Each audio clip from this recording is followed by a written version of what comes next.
What's your go-to karaoke song? Ooh. I went to karaoke once, so it's hard to say. Let's go with Bohemian Rhapsody. Okay, that's Didn't say it had to be done well. Maybe when this coronavirus scares over, I'll venture into Flushing and get into some karaoke action. No, That's got to be like the karaoke capital of the world, no? dude, have you not Japan? seen? Yeah, right. No, dude, nobody is going to Chinatown. Nobody. It is no. They're making articles about it. Really? It's fucking dead. I Nothing. can imagine. It's probably Black Friday sales on rub and tugs. All that. Buy one, get three. Come back 3 more times. Go in there wearing a mask. Hey, can you use the rubber gloves just this one time? I gotta go with Living on a Prayer. Ooh, Yeah, all Living right. on a Prayer. I don't know. All right. I feel like that's classic karaoke. I love it. Belting it out, just feeling I yourself. love it. I remember you were saying my music taste is anything you could sacrifice a lamb to. Me? Yeah. Oh yeah. Oh dude. Anything I can sacrifice. Like Slayer and yeah. Any type of animal that gets sacrificed, or any type of music that makes you want to headbutt a wall. Oh, yeah, of course. I have this feeling I wouldn't need to hurt my parents. What is this music? Why do I feel fire coming out of my fingertips? Why do I feel 14 again? Oh shit. Well, it's good to be back. Yeah, man. It was a busy week for me down in D.C. Finally spreading out, doing some other stuff. Love it. So everyone's been asking me what I've been doing. So the American Bar Association brought me down, and I was shooting the ambassador of Spain, one of the head guys for the Bar Association in Spain, and then Ruth Bader Ginsburg, which everybody kind of saw that.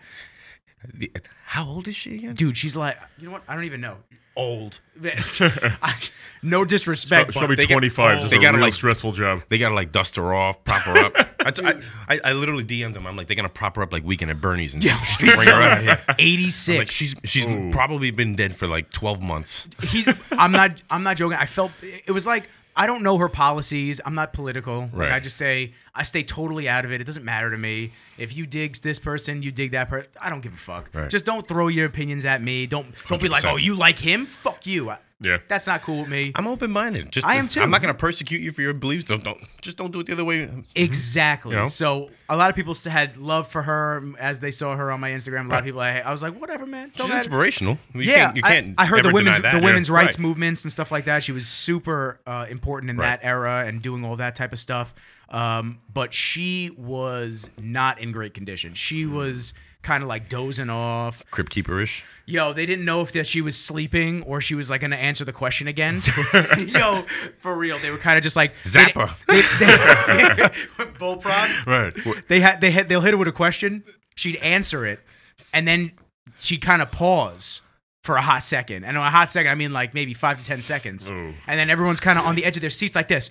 Is she done? Like they Is were this it? waiting. Is this And the moderator was Is waiting she for the there? next question. The moderator's sitting there like, can I ask the next question? And then she started answering again. You're like, okay, she's back.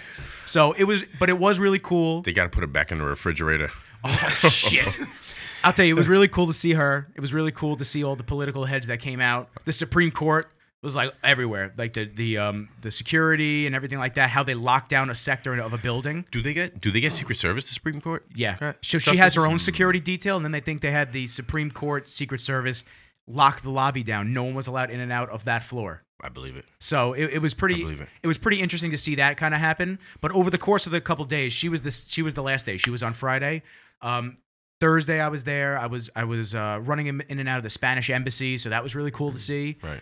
And just being able to hear and see all these different political points, it's nice. Like, as I've said on a couple of podcasts, I've branched out from just doing fitness because you can only make so much money doing one niche as opposed to being able to expand and grow your business. So for me, this is just another great step because they want to have me back down to shoot some more stuff. And I heard in a previous podcast, your ultimate goal is to get into movies. Yes. What if you could make one passion project? What movie would it be? I love. I'm an Avenger guy, man. I would love to shoot a superhero movie. love The only it. thing that I would have to do differently is I hate the green screen. I hate how every movie is primarily shot on a green screen now, and it looks fake. Right. It feels fake. It almost takes that authenticity out of the movie now. I feel like every Marvel movie is like Michael Bay-ish. Yes. You know, it's just think about Michael- how many explosions can we squeeze into one movie? Yeah, but think about Michael Bay now. Michael Bay doesn't really use a lot of green screen. He does. for the Transformers stuff like Right. that. But he does a lot of location shoots, like Endgame. Right. It was all in studios. There was barely anything shot outside. Right. It looks okay. I mean, you could tell faker scenes from other scenes, and visually, it's pretty amazing what they can do with VFX and with just Incredible. the green screen. Incredible. But for me, I like that. It's like my workout videos. Even with the aging, how they do it with the aging with the CGI and stuff now. Yes. It's crazy. Super interesting how they The they Irishman. can make anybody you know, look older, younger. What they did in the Irishman, I was like, whoa. You got to take a step back and look at Right. it. Holy shit. I still haven't seen that movie. You don't I've need seen to. You bits don't and need pieces. to. I've seen bits and pieces. It was of it.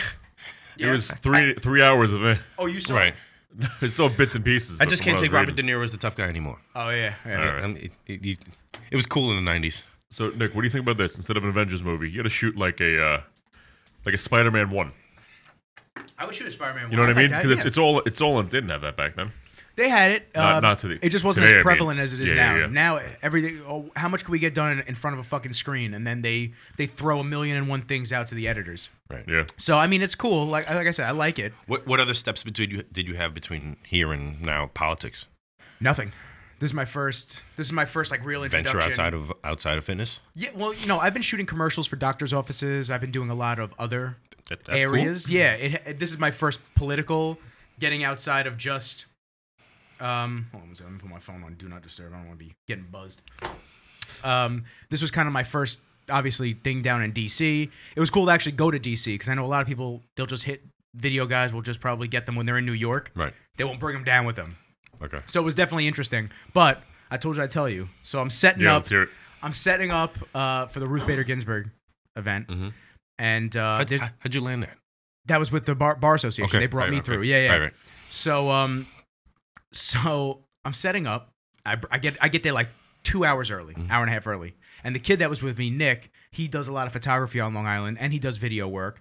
Now we're linking up because we became really tight. He was doing the photos while we were down there. I was doing the video. Okay. So we both get there, and this girl that was just like a PR agent for the company didn't know. It's like one of those girls. Didn't know what the fuck was going on, but she's just like, so if you need any help with anything, like that kind of girl. So I'm like, all right, whatever. So yeah. I know the type. Okay. So she goes, I start setting up my tripod. I said, all right, well, there's no stage. There's no riser for everybody in front. And it's a 3-person panel with Ruth, the guy from Spain, who I was shooting, Okay. and the president of ABA. So I'm sitting there going, there's rows of people in front of us. I have to get my tripod all the way up, and there's still going to be heads in front of us, which sucks. So I said, you know what? Let me at least get the best spot. So I'm looking around. I said, all right, there it is. Boom. Secret Service didn't want anybody going in a certain area of a lane, so we couldn't go there. So I said, let me go to the left of it. So I set all my shit up. I'm starting to set up. And the girl goes, oh, by the way, see that backpack right there? And I went, yeah.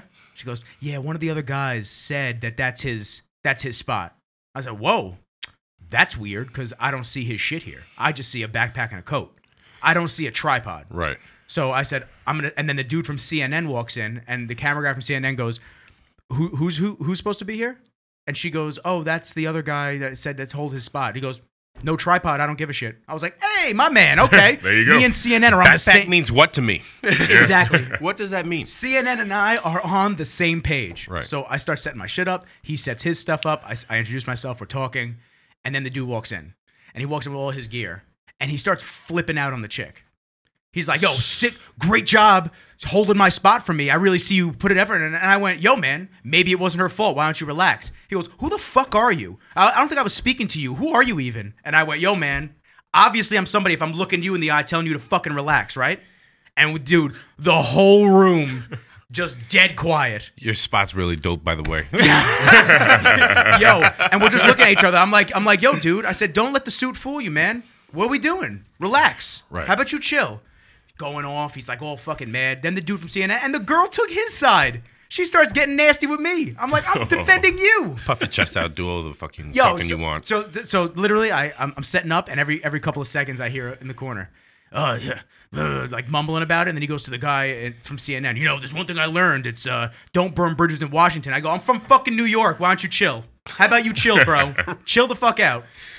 And then the rest, nobody in Washington's from Washington. No, of course not. So how are you repping this? I get it. Burn the bridges. Everybody owes somebody a favor over there. Yeah. So it's Guess what? I don't know your name. I don't give a fuck about the bridge. Right. Dude, and it was wild to me. I'm like, I won't get fired if I beat you up right now. I won't.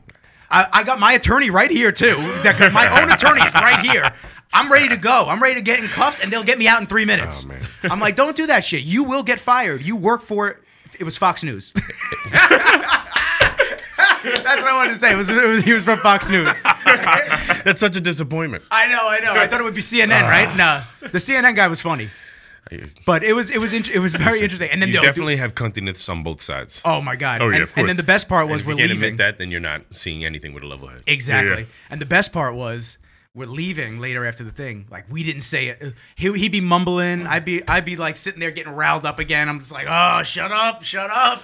So we're leaving, and my boy Nick, the kid photographer, he goes, yo, watch, we're gonna be in the same elevator as him.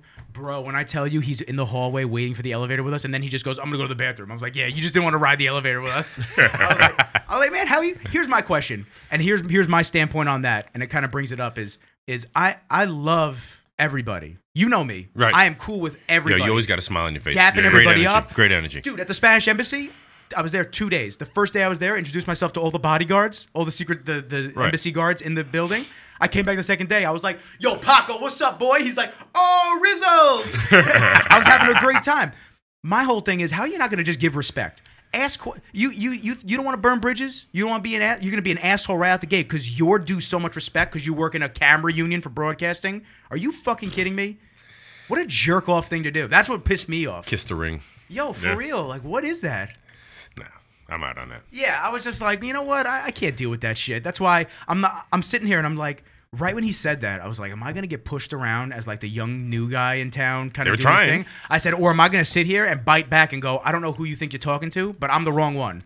And I said, you know what? Option B sounds good right about now. There was probably so many people in the room that were like, man, why didn't I do that?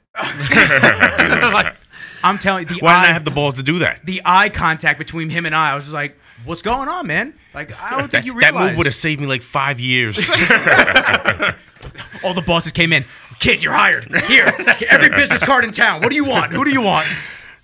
Nice move. But I will say, gotta respect that. Yeah, listen, man. I didn't want to sit there and get punked over. But I will say, being in DC, unbelievable city, super cool, great nightlife, great food. I mean, we went to that sushi roll bar. I think they have one in Manhattan because I tried one in LA too. Right. Literally, you sit down and they just give you hand rolls. Pop it right in front of you. You say, awesome. how many hand rolls do you want and what type do you want?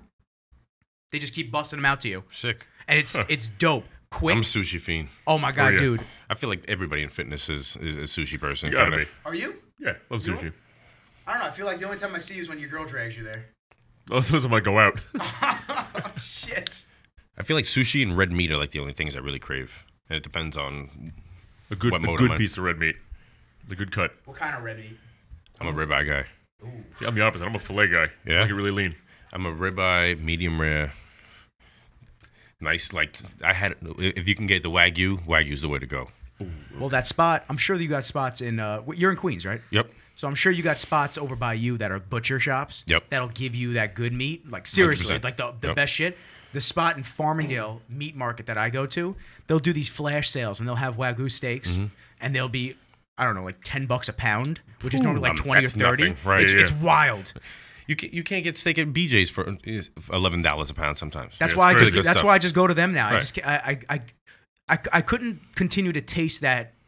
I don't know. I can't really put my thumb on it. You guys know what I'm talking about. When you go get that commercial meat, Right. You go get that generic shit at like a Stop and Shop and stuff Yeah. like that, and you just taste that. The worst is not even in the red meat. The worst is in the chicken. That rubbery chicken. Ooh. Yeah, no. And I work in South Jamaica, right? So we go shopping at the local supermarket because we have to stay in our first two area. And you're a I'm a firefighter. Okay, New York cool. City firefighter. I work in South Jamaica. So we work in South Jamaica on Merrick Boulevard. no, I'm gonna tilt that guy up. Yeah, no problem. And we have like the option of 2 supermarkets. Now we work in the hood. Let's not, no two ways about it. We work in the hood, and we have to stay in our area because if we get called, we literally Got to run back. we push the shopping cart Yeah. to the side. We'll be right back, and we hop on the fire truck, and we're on our way to an emergency. and then we got to come back. Sometimes it takes us 2 or 3 tries to get a successful shopping done or to cook a meal. You know what I mean? You're in the middle of cooking a meal, and the tones go off. Boop! You got to turn the stove off. You got to turn the grill off. Leave the chicken on there. Whatever.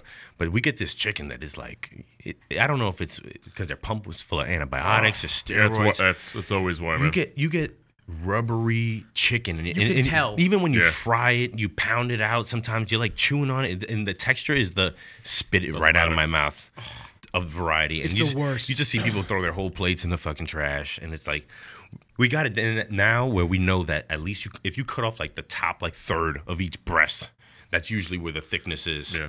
And we got it almost down to a science how to navigate bad chicken. Isn't that like disgusting? That it's crazy. We got to order an extra 3 pounds a meal just to cut off all the trash. So stupid question. I don't know how the funding works and how it goes for the department. Could you guys just get like a bulk meals prep service kind of thing for meals, or could you? You know what? Or could you get like a butcher that would give you guys fresh meat? We don't have access to that unless somebody brings the meal in for that particular night, that tour or that lunch. We're basically at the mercy of the local supermarkets. Gotcha. And it's a fine fare and a key food in the hood. Oh God. I mean, I bet you can get good oxtail though. You know they charge a premium for oxtail in the hood. That's red gold to them. Oh yeah, dude. Yeah, that's the filet mignon of the hood. That's striking gold, bro. I love good oxtail, man. That should get you fat. We said that in the last with Steve Lorius. Yeah. That shit'll get you fat, man. You eat too much oxtail. They love that shit. Oh, it's so good. Yeah, but I got the white boy genes, so that's it. I got the full-on Italian it's white boy genes. over. I can't eat that much, man. It'll just blow me out. You know what's funny about the way we work is that I work with all Irish and Italian guys. So we're in the hood shopping, like getting cans of like Tutti Rosso, like crushed tomatoes to make a sauce. That's amazing. And we know that the only time that they sell those cans of sauce are when we go in there and we buy 10 at a time. Oh yeah, to go make a sauce at the firehouse. They keep them in the back. Right. They're like, all right, we got them. They're coming out now. And we throw in as the men for all our meals. All our meals are not subsidized by the city any which way or form. You guys all throw in for that, right? Oh, so you don't? Do you get an allowance or no? Not at all. That comes out of our pay. We split the meals 11 ways. Shit. And whatever the bill is, 11 ways, and we whack it up, and that's it. We all throw in. Is that how it's always been? Always. That's interesting. I didn't know that. I thought the firehouse has kind of provided food for you guys. We kind of provide for everything in the firehouse except for the electric and the gas bill. So any cable, any food, any resources that we use in the firehouse are all our money. So let me ask you, how much food do you think goes to waste money-wise when you have to drop it and go to an emergency? It doesn't really go to waste because we're coming right back for it. Okay, I don't know how long you were going. How long are you guys usually gone for? Oh, it depends. I mean, if you get called for a fire, we could be on a fire ground for over an hour. Yeah. We can be on a gas emergency for 5-10 minutes. You know, a CO alarm for 5-10 minutes. It could be a man. It could be a man. You know, in the middle of the winter when they put all the salt down, all that shit gets into those Con Ed manholes, and it's a manhole fire. You're sitting there now. You got to take carbon monoxide readings in every basement of every nearby house. That must be fun because it's an electrical fire, and they have like pipe chases that go into each house. Yeah. So we got to go in all the basements, make sure there's not a monoxide leak getting pushed into these houses. People think of the fire department as being fire.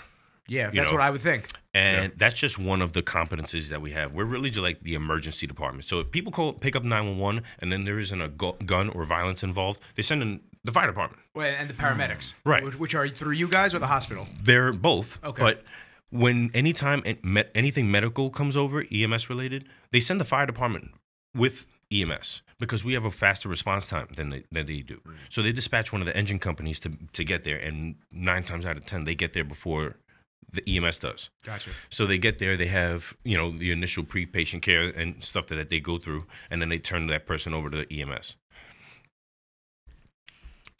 And when did now I didn't even know you were. I mean, I knew you were a firefighter when we first started talking, but when did you kind of get involved? When did you become a firefighter? So I was in the Marines before that. That's what I was gonna say. You were overseas first, right? I remember being actually in Afghanistan, and one of my buddies, Chris Ryan, hit me up, and he's like, "Bro, FDNY is finally hiring again." He's like, he sent me the fucking application. I didn't really know that much about the fire department because they hadn't hired in like 8 years or something like that because they had like a freeze and they threw a test out. They had a federal person come in and basically tell them you got to hire more minorities and make the test easier and all this other bullshit. But they started hiring guys again. And he sent me the thing. And when I came back from Afghanistan, I got back in like October, November. That next March, we took the test. Waited like 6 months, and with my military points and everything, out of 60,000 people, I was like number 300 on the list. Nice. I was like, fucking money. What was that transition like, going from the Marines to becoming a firefighter? Pretty smooth. I mean, it's kind of like the same camaraderie, you know. It's the same team effort type mindset. So it wasn't really much of a transition. You know, I did the Marines. In between, I became a barber. I was cutting some hair. Oh, really? Yeah, I was a barber, and I was working in a memorabilia shop. I was managing a memorabilia place in Comac. Okay. And I couldn't wait to get out of there. I was like, I couldn't join civil service fast enough. I'm sure. Mm-hmm. When I got in the fire department, that day I actually found out about what my score on the FDNY test. I was going to go take corrections. I was going to take NYPD. I wound up taking Nassau PD also. Nassau PD called me right away, but something about being a fireman, I was like, I fucking like this. Yeah. Yeah. You know, like, I don't got to do paperwork. I don't got to break balls. When we show up to places, people like to see us. Yeah. You know what I mean? Like, nobody's pissed off to see us. They love us in the hood. Oh, shit. Please. Yo, get the fire gun, please. You know what I mean? The cops, they're like throwing the fingers up. And we drive by and people hold up their babies and like waving at us. It's awesome. Yeah, so you know, I think you joined the right one. We enjoy it. We enjoy a nice level of respect with our job. So, and then nobody's breaking our balls. You know, I don't have to break anybody's balls. There's no tickets. We don't got to write tickets. We don't got to arrest nobody. So it's awesome. And especially now, we work in the hood, so that's where the fire's at. That's the fun part. Yeah, that's the actual fun part of my job. You actually get to go and do things. You get to be a firefighter. They let me break stuff. They let me I'm ripping walls apart. I'm chasing fire down. I'm looking for people. Like that's the fun part of my job. Like getting people out of elevators and. You know, that is my biggest fucking fear, is getting stuck in an elevator. Is it? Yeah. But are you like claustrophobic or it's just, not because I'm claustrophobic, because I'm just like, oh God, I'm gonna be here forever. I'm not gonna have I know my luck, there will be no cell phone service, and I'll be sitting in that elevator for hours before somebody realizes where the fuck's Nick. And you know the funny thing is, it's the same elevators all the time. I mean, you only have so many in your area.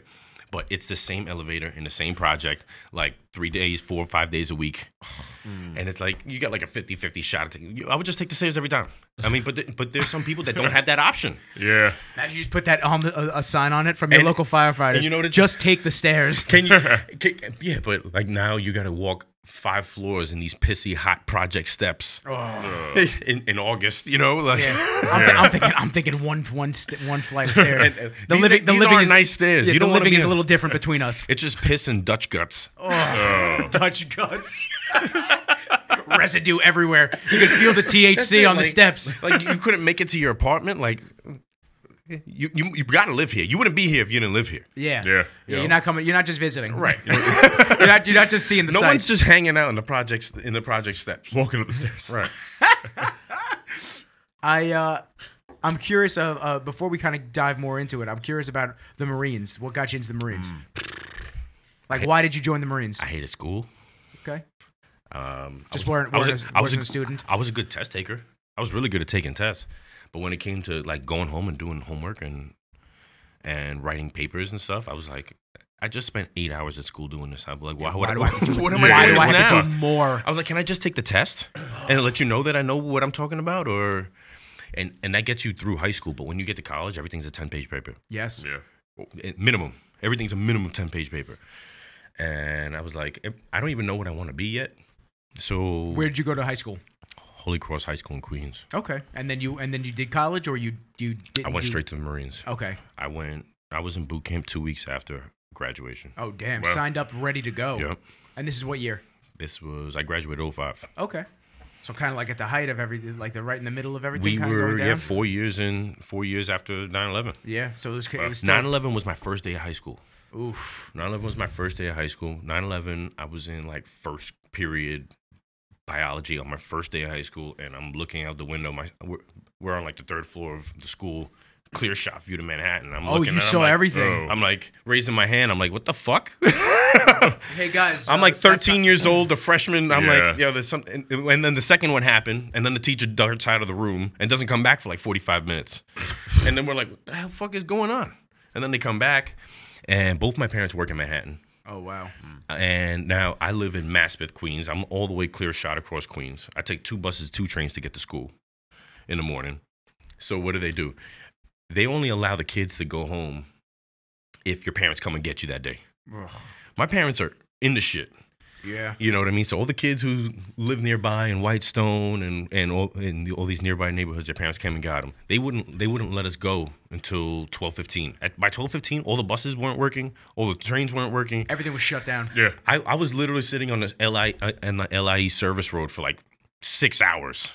Like, what am I supposed to do? It was backed up too, right? Walk 15 miles Wasn't home? everything backed up, if I remember correctly? No, they had shut the LIE down only for emergency vehicles, so you couldn't even get on the highways. Oh, The damn. trains and the buses stopped working completely. So that was crazy. I was in like third or fourth grade. Were you? Yeah, man. Sick. He's- I was like, my first day of high school, I'm like, I know nothing. I was like, I have no idea how to problem solve this situation. I don't know. I don't know what the world is. I don't know what I was like, the yo, fuck I didn't have a gotta cell do. phone. I didn't have a cell phone. Yeah, now that you're thinking about it. That's what got my parents to be like, yo, you need a cell phone. Any emergency, you just hit this number. Right. Yeah. I was stranded. My uncle came and got me, and I didn't wind up getting home till like almost 10 o'clock at night. That's some wild shit. Crazy. Yeah, man. First day, just like, I was like, wow, all right, it's only uphill from here. Yeah, right. Yeah. I guess it guess can only so. be good from now. I wonder, One how way to many, look I at wonder it. how many people got cell phones after that because they realized how much they needed them in emergency To situations. check on your family and stuff. Yeah. I was like, I knew my parents were more uptown, so it was like, I knew they would just had to walk across a bridge, and that's what they wound up doing. They had to walk My out dad of the walked city. across the bridge too. If I remember correctly, my pops walked across the bridge, or he drove. He had driven in that day, and he just got out in time. My pops was an iron worker, Insane. so and then he wound up going down there and cutting steel. And then after that, so I was just really, I don't know. I was really feeling like the American shit after that. Yeah, You know, like I say, felt like that I probably felt like I motivated you. like needed to do my part, honestly. So the Marines felt logical. And I remember I was my senior year. I go up to get my report card or whatever early for my guidance counselor, and of course she's late. So I'm like going through the little brochures. yeah, looking at everything. What I'm do like, I want I'm to do? like Marines, Air Force. I'm looking at a couple schools. I'm like, all right, whatever. I read through it on my fucking free break. I was like, I'm gonna go check it out. They had the address there, so I went to the one in Flushing. I was gonna go check out the Air Force first. I walked by the Marine door. He yelled at me, and that's as far as I ever made it. That was it. He pulled me right in. Staff Sergeant Roman at the time in Flushing, and he pulled me in. He G'd me out of my pants. I was ready to go. I was ready to sign the fuck up. Yeah, well, he probably amped you But up I was the easiest sign up ever. I had because you were already ready. I had great Yeah. grades. I was in great shape. I was playing high school hockey at the time. You know, I was in fucking phenomenal shape, working out, 7 days a week, and I was an easy sell. I took the ASFAB. I got like a 99 on the ASFAB. He's like, here, pick a job, dude. This is the easiest contract I've ever had to fucking set up in my life as a contract, as a recruiter. What did you What did he choose? scream at you? Oh yeah, and I want to know what he Yeah, screamed yeah, at yeah. you. But what did you? So tell him what he screamed at you, and then I'm just curious. You know what? He probably knew that he had never seen my face in that building before because all the recruiters are like in that one hallway. And I walk by, he's like, hey, where you going? And I was like, I was going to go to the Air Force. He's like, where the fuck you going over there? Bunch of fucking pussies. Like, come over here. could you imagine all the like, like a hallway of just all the guys like, bro, don't go there. Get the fuck over here. Yo, fuck those guys. Exactly what We're on happened. the same team, and fuck them. He just bullied me into the room, and that was it. He's like, I guess it's the spot for me. I was like, I'm either going to go into the military and live real cushy, or I'm going to go do the badass shit. And there was no in between.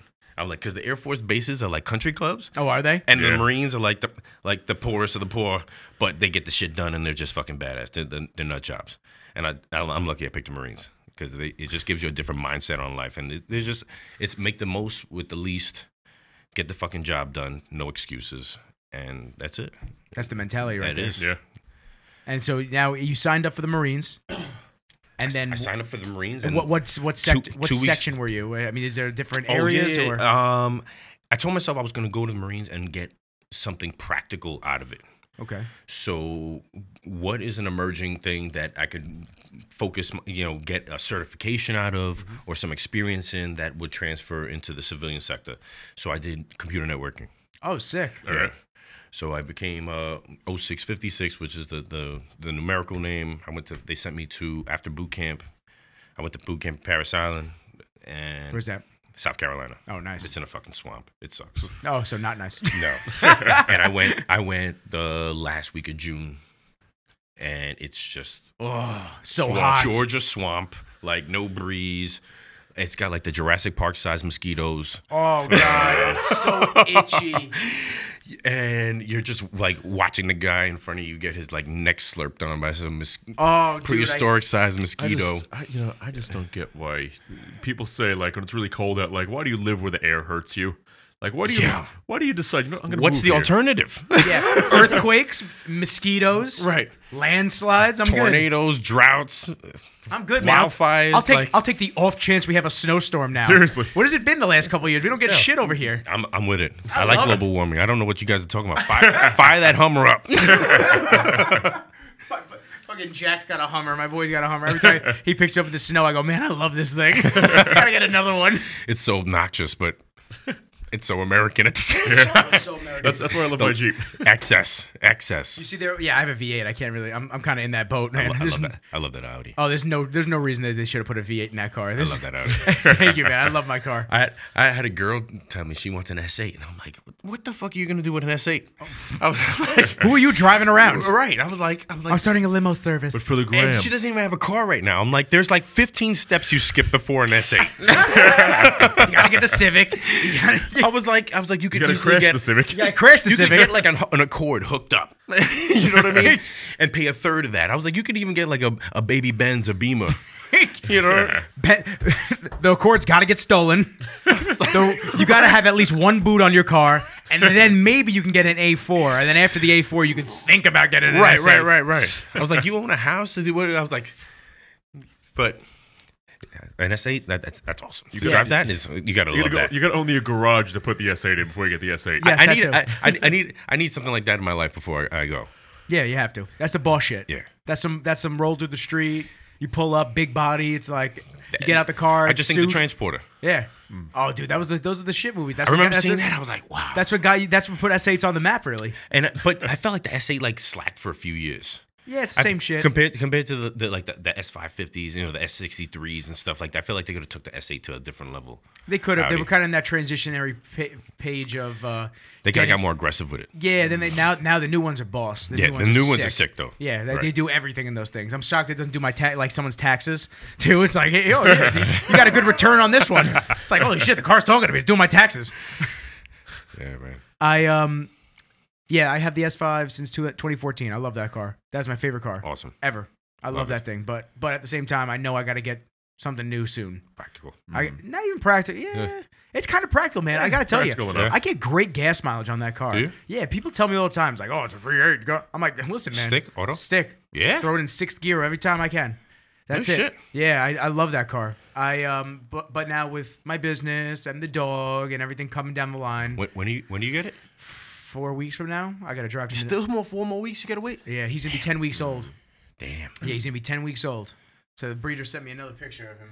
You're like FaceTiming them at night. You know what? I was gonna say the coolest thing I saw you kept posting, Nick, is they have like a live camera, right, on the puppies. They have a webcam. Sick. So I can check in, see what the dogs are doing. Awesome. It's dope. Yeah, she sent me this yesterday. Oh, dude, I posted it, but this little dude is just killing my heart, man. Where are they? Minnesota. He is ripping my heart in half. That's awesome. I can't wait to get him. Look at that face. I know, man. Yeah, oh God. Did you pick a name yet? Yeah, it's gonna be Kenji. Kenji, send the check. The real whoever the real Kenji. Send the check. We're promoting you. Yeah, he's gonna be. Hopefully, he'll be the podcast dog, man. I'm gonna try to bring him. I'm gonna try to start him off young. I'm worried it's gonna be a little bit of like a distraction for the podcast when we're doing it, kind of because he's gonna be like hopping around, making noises and shit like that. But I want to get him used to being here, being quiet, and then just like chilling out with everybody. He'll get Yeah. it. You know, my dog's so chill. I gotta bring him with him so he can calm down a little bit. All of a sudden, they start fighting under the table. They start like wrestling. It's gonna be a tough 14, 16 months. Yeah, I feel like with any puppy. Yeah. Especially with the larger breeds because they're still growing and they're really doofy about it. Yeah. You know what I mean? So you're gonna have a big boy in your hands. But Yeah, he's gonna be about 80 pounds. Right. Yeah, he'll be about 80. So. I know my dog still kind of does that. He's still goofy with how big he is. Right. He's not a big dog by any means, but he's 40 pounds, so he was a tiny one and then he got bigger. So he'll like wiggle it because I have an Aussie. Okay. So they don't really have at least I have one without the tail. Right. So instead of wiggling his tail, his whole butt shakes. He just He'll shake his butt like into the oven, and then look like, what was that noise? That was you idiot. I got a 90-pound blue nose pit bull who thinks he's a lap dog. He's 90. 90 pounds. Is that big for a pit? There's definitely like these guys who have like these really bred out pits that are 120 pounds, 130 pounds. Dude, Buddy sounds like a monster. 90 pounds. Training this guy was a thing because these dogs are so big and so strong that they only like really listen with physical impulse. You got to like put your hands on these dogs because sometimes when they get in the zone, the verbal is not doing it. It's not cutting it. He doesn't take what you're saying seriously. I remember bringing him to the dog park, and with my dog at the dog park, I have to bring him elsewhere first and wear him out a little bit because if he has too much energy, that nervous energy portrays onto other dogs, and there becomes an intimidation factor because he's 90 pounds and some of the dogs aren't. And he's a blue nose pit bull, and I'm there with a hoodie and a fitted hat. Yeah. And it's automatically a stigma. Doesn't look good. Yeah. Right. I got my hands tattooed. I'm fitting the profile perfectly. People are like, are those gang tats? Oh my god. And it's like you got to be there before 9 a.m. to let the dogs off the leash at the park we're at. But I've built a rapport with some people, but sometimes I don't get to bring them for a while, and it's a different faces. So you definitely get the stereotype. So I got to make sure I wear him out somewhere else, throw the stick around for 10, 15 minutes, get him to doing his wind sprints. Get him some water, and then I bring him around where he can be. Energy level must be crazy on that dude. If I don't bring him out enough, definitely, and he'll run to his paws bleed. Really? Dead sprints. He doesn't care. I bring him back in the back seat of the car, and I'm like, what the fuck? It's just blood stains all over my leather. Just from running so much. And then I feel bad because now he's limping, but he's like, I had a great time. He's all amped. Let's go. We're good. His paws When are do we all go back cracked again? open. It's like, and he doesn't know anything but wind sprint. He just knows There's no 1,000 miles an hour. There's no trot. There's no medium. There's no light. Nothing. It's 0 to 100. Full retard. Or nothing. Tongue straight out. And then he then forgets that he's almost 100 pounds. So when he goes to hit the brakes, he always overshoots whatever he's doing by like another 10, 15 feet. And that braking is probably what gets him. Probably. Yeah. I gotta send you both because now all I look at on Instagram is dogs. If you look at my Explore page, dogs. All the fitness people are gone. It's just dogs on my you're shit. into now? Oh, it's so great, man, and I love it because I got so tired of seeing everybody half naked every 4 seconds. So now so now I get all the cool products though. Mm-hmm. So I'm seeing all like the little niche dog products. There was this wax that you put on your dog's paws that'll actually prevent it from getting cut up like that. Like paw soother, like it's a soother, but this almost creates a barrier. Oh, nice. I'll have to show it. I'll have to give it to you. See if for it helps sure. your little dude, man. Especially Your in the big dude. springtime now when I'm start bringing him back out. Yeah, I'm excited. I'm excited to get him. But for bringing my dog out in the spring because the Aussies don't love to run. I bought a 100-foot leash. Sick. to play fetch them. We didn't know we made those. Yeah. So I bought that one. I think I'm gonna buy another one. So I'm gonna attach them both so I can just fucking launch a ball. And he'll just go running at it. Just have him like wind sprints. It would give him a little Parachute. resistance. Yeah. Give him a parachute. He's Dog's backtracking. walking around with the biggest chest in the park. Did you ever hear the Bill Burr joke? The Bill Burr joke talking about how his girl adopted a pit bull. He's like, I haven't showed you that. No. I love Bill Burr too. Oh, dude, I gotta send it to you after this because it's hysterical. But like one of the parts of my favorite parts of it is he goes, my girl just calls me on the phone and she just goes, hi, so. I did a thing and you're gonna love it and I'll see you in a little bit, bye. And he goes, that doesn't sound like you just signed me up for a 10 to 15 year commitment, does it? It sounds like you just bought a new outfit and now you're gonna drag me out to some fucking shitty restaurant during a playoff game, right? And then he goes, then she FaceTimed me and she turns the camera around and I go, are you fucking crazy? You adopted a pit bull? A pit bull? She goes, what? It's a mix. He goes, mixed with what? Another pit bull? You know, I love my pit bull so much, but where I work, it's like, that ain't my pit bull. I'm like, I don't know where this pit bull's been, what it's been through. Yeah. You know what I mean? I don't know if it's been chained up in the backyard, hit with a newspaper or what. So it's crazy. I'll stay away. You know what? And I love dogs. I love dogs too. But in a panic situation, especially when we're coming into someone's home, like we are, it's not like you're seeing somebody else's dog in the street. We're wearing all this gear. We look all big and scary, and now we're just intruding in people's homes because there's a fire or an alarm or whatever we're doing. Do you face a lot of dogs? Sometimes. Yeah. Sometimes. And I mean, you got to either isolate it or lock it in a room or something like that, or we're not going because some of these dogs are, they'll bite you. Right, they'll go right after you. You know, The best we can do is like a water can extinguisher, spray it in the face and try and spook like it just away. scare it Right. and have it jog off. Right. Yeah. You know what, I'll tell you the craziest thing since talking about the dog. I've had a couple of those people that have been like, "Oh, you're not adopting." And I'm just like, "Listen, I want a very specific breed that does not find itself in shelters ever. Right. It's It's the same super thing. Same rare. thing. I just hate that judgment factor. Right. We'll be like, "Oh, you're not adopting the dog." If you don't want a pit bull or some type of mutt, And like, yeah. what are you really going to find in a shelter? Well, that's what people will say. You can find one. I'm like, oh yeah, now I got to search the database of everything when I could just find a reputable breeder and kind of see when they're doing their thing. And trust the dog's healthy. And that's the big it's thing your for money me. and your dog. Yeah. I want to know what the It's lineage not of the dog is, and it's I not- want to know where it came It's from. not everybody's responsibility to be a savior. Yeah, I mean, but that dog needs to find a home too. of course. Yeah. Yeah, You know what I mean? Otherwise, yeah, now it's not going to be out one. Right. Now that's going to find it in the shelter. But for So. what- Right. Yeah, but for what you wanted with your life, that wasn't the path you had to go down. Yeah. I mean, You you know? don't. I mean, there's certain places that are puppy mills where you don't want to. That's fine. It's either a breeder or adopted. That's kind of it. Right. Well, you know, these storefronts, they say that they get them from breeders, and I don't know, man. I don't think they're all getting them from breeders. I got to be real. And me either. Yeah, I don't think at they're least all when, doing when it. you reach out to a breeder, you can kind of see because most of these people are on social media, so you kind of see where they're raising these dogs, and you get this like you got the video, you got the live stream on yours. Yeah. Oh, dude, it's so insane. so you can know what I mean. You see what the dog's being dealing with. It's not 12 of these dogs in a 4x4 foot box. Yeah. You know what I mean. They're not there. Until- She has them out right now. until they're shipped. awesome. Right. That's sick. That's And a you sick get- setup. That's like that's somebody's garage. That's Yeah. right. That's in the house. She's got them in the house with all the That's insane. the heat and everything. The mom sticks her head over right here, watching the pups. That's awesome. It's dope. It's a nice setup she's got there. You know what? It's if they said there's more puppy mills than not more puppy mills, there's more puppy stores than breeders out there. Right. So if every store, for the most part, didn't get it from a puppy mill, every breeder, like I went to or Nick went to, wouldn't have any dogs for you. Right. I mean, You know? she's involved in the Akiho, like the actual North American branch of Japanese Akitas from Japan coming over here. She's a part of it. She puts videos up every day of her training them, giving them baths. She's already crate training the dogs. They're 6 and 7 weeks old.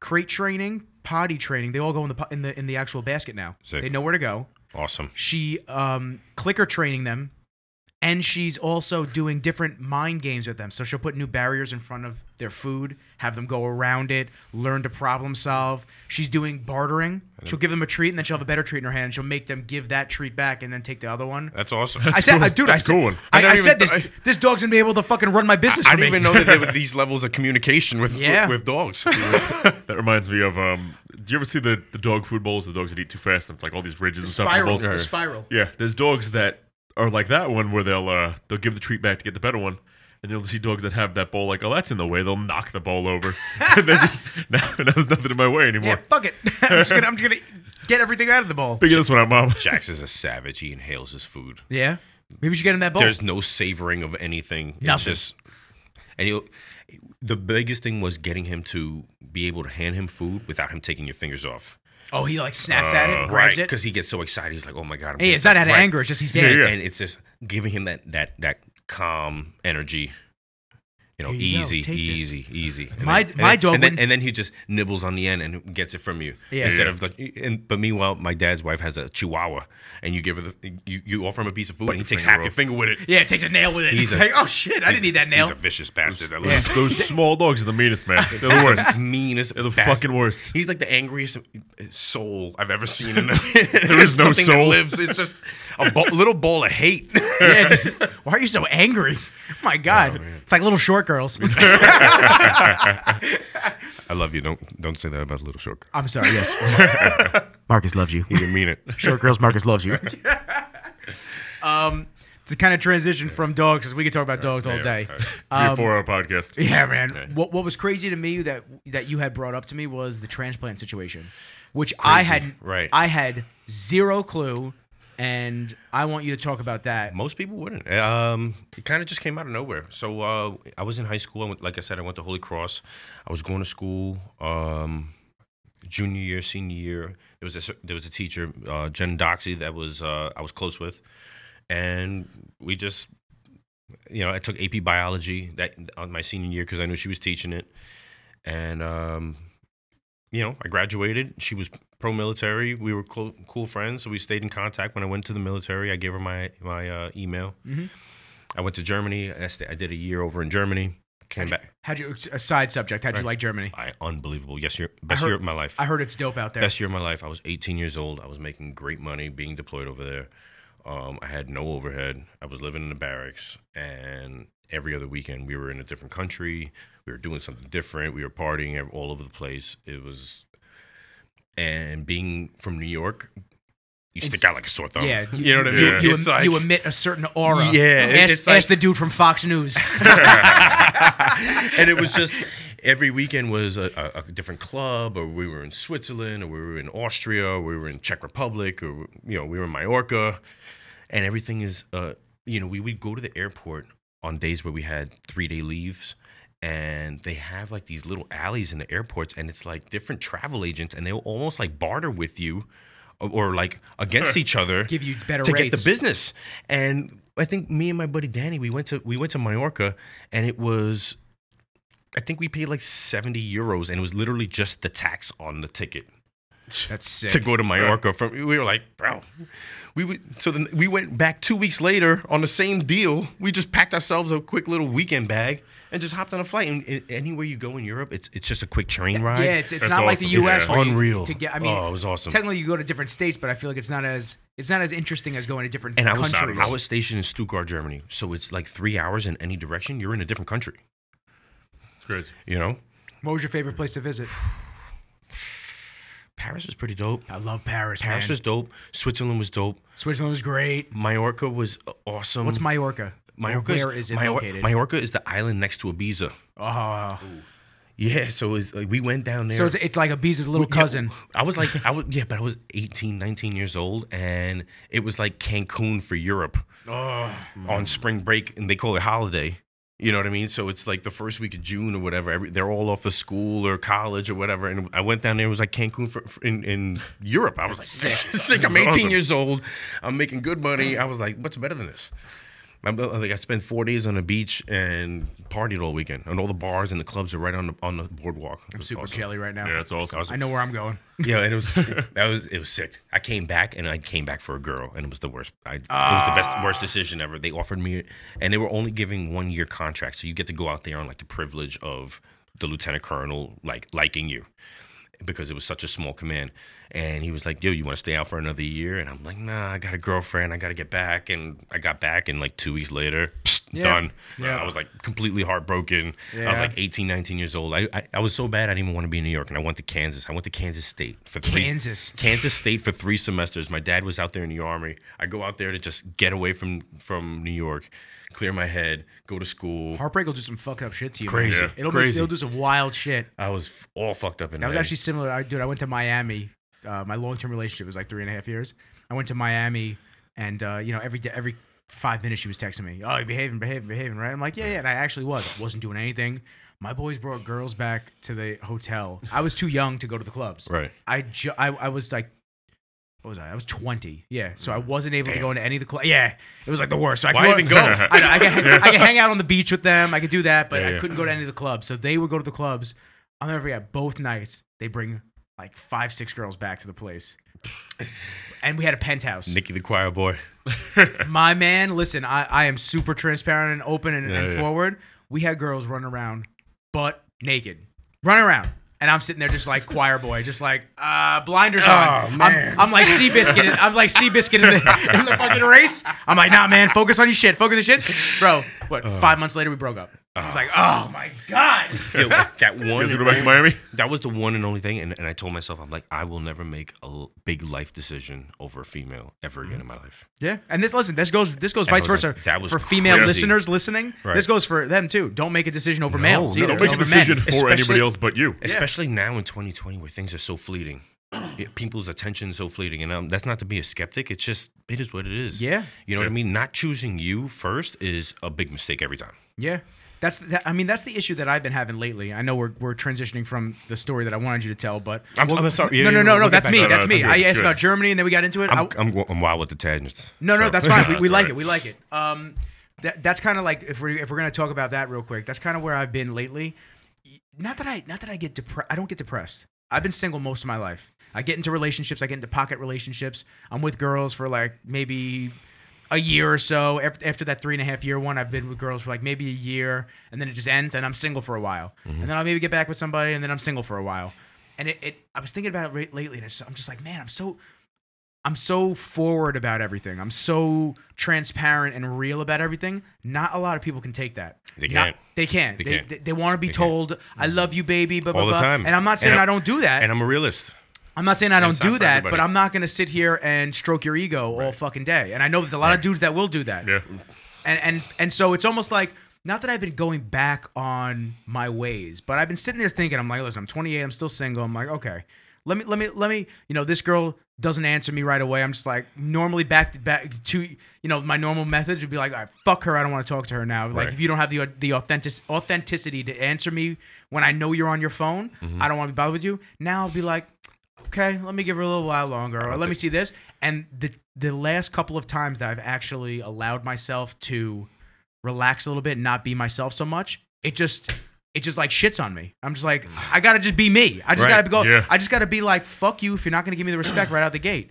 But holding those standards for yourself just sets you up for so much a better positioning when you're going back and forth. I guess, with somebody. Or it sets me up with just having this fucking dog in a couple of weeks. I don't know what it has me in store for. But I've been in these situations where I'm so pent up with so much stress, and I'm like, the only place I'm stressed out is with you. So if I'm just working and doing my own thing and I'm not stressed out, then what's the common denominator here? That was my ex two relationships ago. It was rough. I was always stressed. I hate the arguing. I hate the insecurity. You know what I mean? So I'm not such a laid back guy. I'm not going to stress you out. You know what I mean? If you're going to tell me you're going to go out, go out. Go out. Have a blast. Text me. Let me know you got home. That's how I am. Just hit me up later. I don't care. Bro. What are you going to do? I'm not going to be up your ass. I'm not that guy. And I see jealous guys, and I listen, if you can't handle having a hot girlfriend, then don't have a hot girlfriend. Exactly. You know what I mean? Guys are going to DM her. Guys are going to say dumb shit in the comments. Like, it just comes with the territory, bro. It's 2020. You know what I mean? As long as she's not entertaining it, you're good. Yeah. That's the best you can ask for. You know what I mean? You can't get mad at her for what people are sending her. No. As but long if as she she's got that common entertaining respect. but then that's it. Yeah, if she's totally entertaining different it, then that's totally, it. Totally different. But I'm all about low-key, no That's how stress. And especially now, like, I'm starting to get promoted on the FDNY, so I can't have any distractions. And, like, I'd be the first person to tell you, and I just got out of something, and I was like, listen, I need this to be as low maintenance as possible. And if you can't let me be selfish for the next 6 months, then I can't help you. Like, I can't. Then this just needs to not be a thing, because they give this test once every 5 years. So if I'm not going to sit down and dedicate myself now, then I got to wait half a decade to take the test again. That sets my whole career back. Like, I'm in a position now where I can get lieutenant in 7 years. We're talking about a $35,000-$40,000 raise. Yeah, you know what I mean? That's a lot of people's starting salaries. Right. And then the captain, that puts me in line and gets the clock rolling for my seniority towards captain. And you get the captain now, these guys are making like $200,000 a year. Damn. Yeah. Doing right. I mean, they're not out there fighting the fires. And we love our jobs. Yeah. We love. I mean, no, they go in. Oh, they do. Yeah, they're in okay. it. They're in it. You know what I mean? They're hooking and jabbing with the rest of the firemen. But okay, well, that's actually very nice to hear, because I would think a no, lot of times no. you hear like the police chief, something like that. They don't do anything. You're a lieutenant or a captain in the fire department. You're going into the heart of the fire every time. Oh, okay. Your men are following you into the heart of the fire. You're the one getting the line in position. You're the one telling them where to rip down the walls. Locating the fire and relaying that to the chief. The chief's outside, but you're the first captain or lieutenant of a company. You're in the shit. You're in there. Okay. Yeah, hell yeah. But yeah, no, I definitely agree with you on that.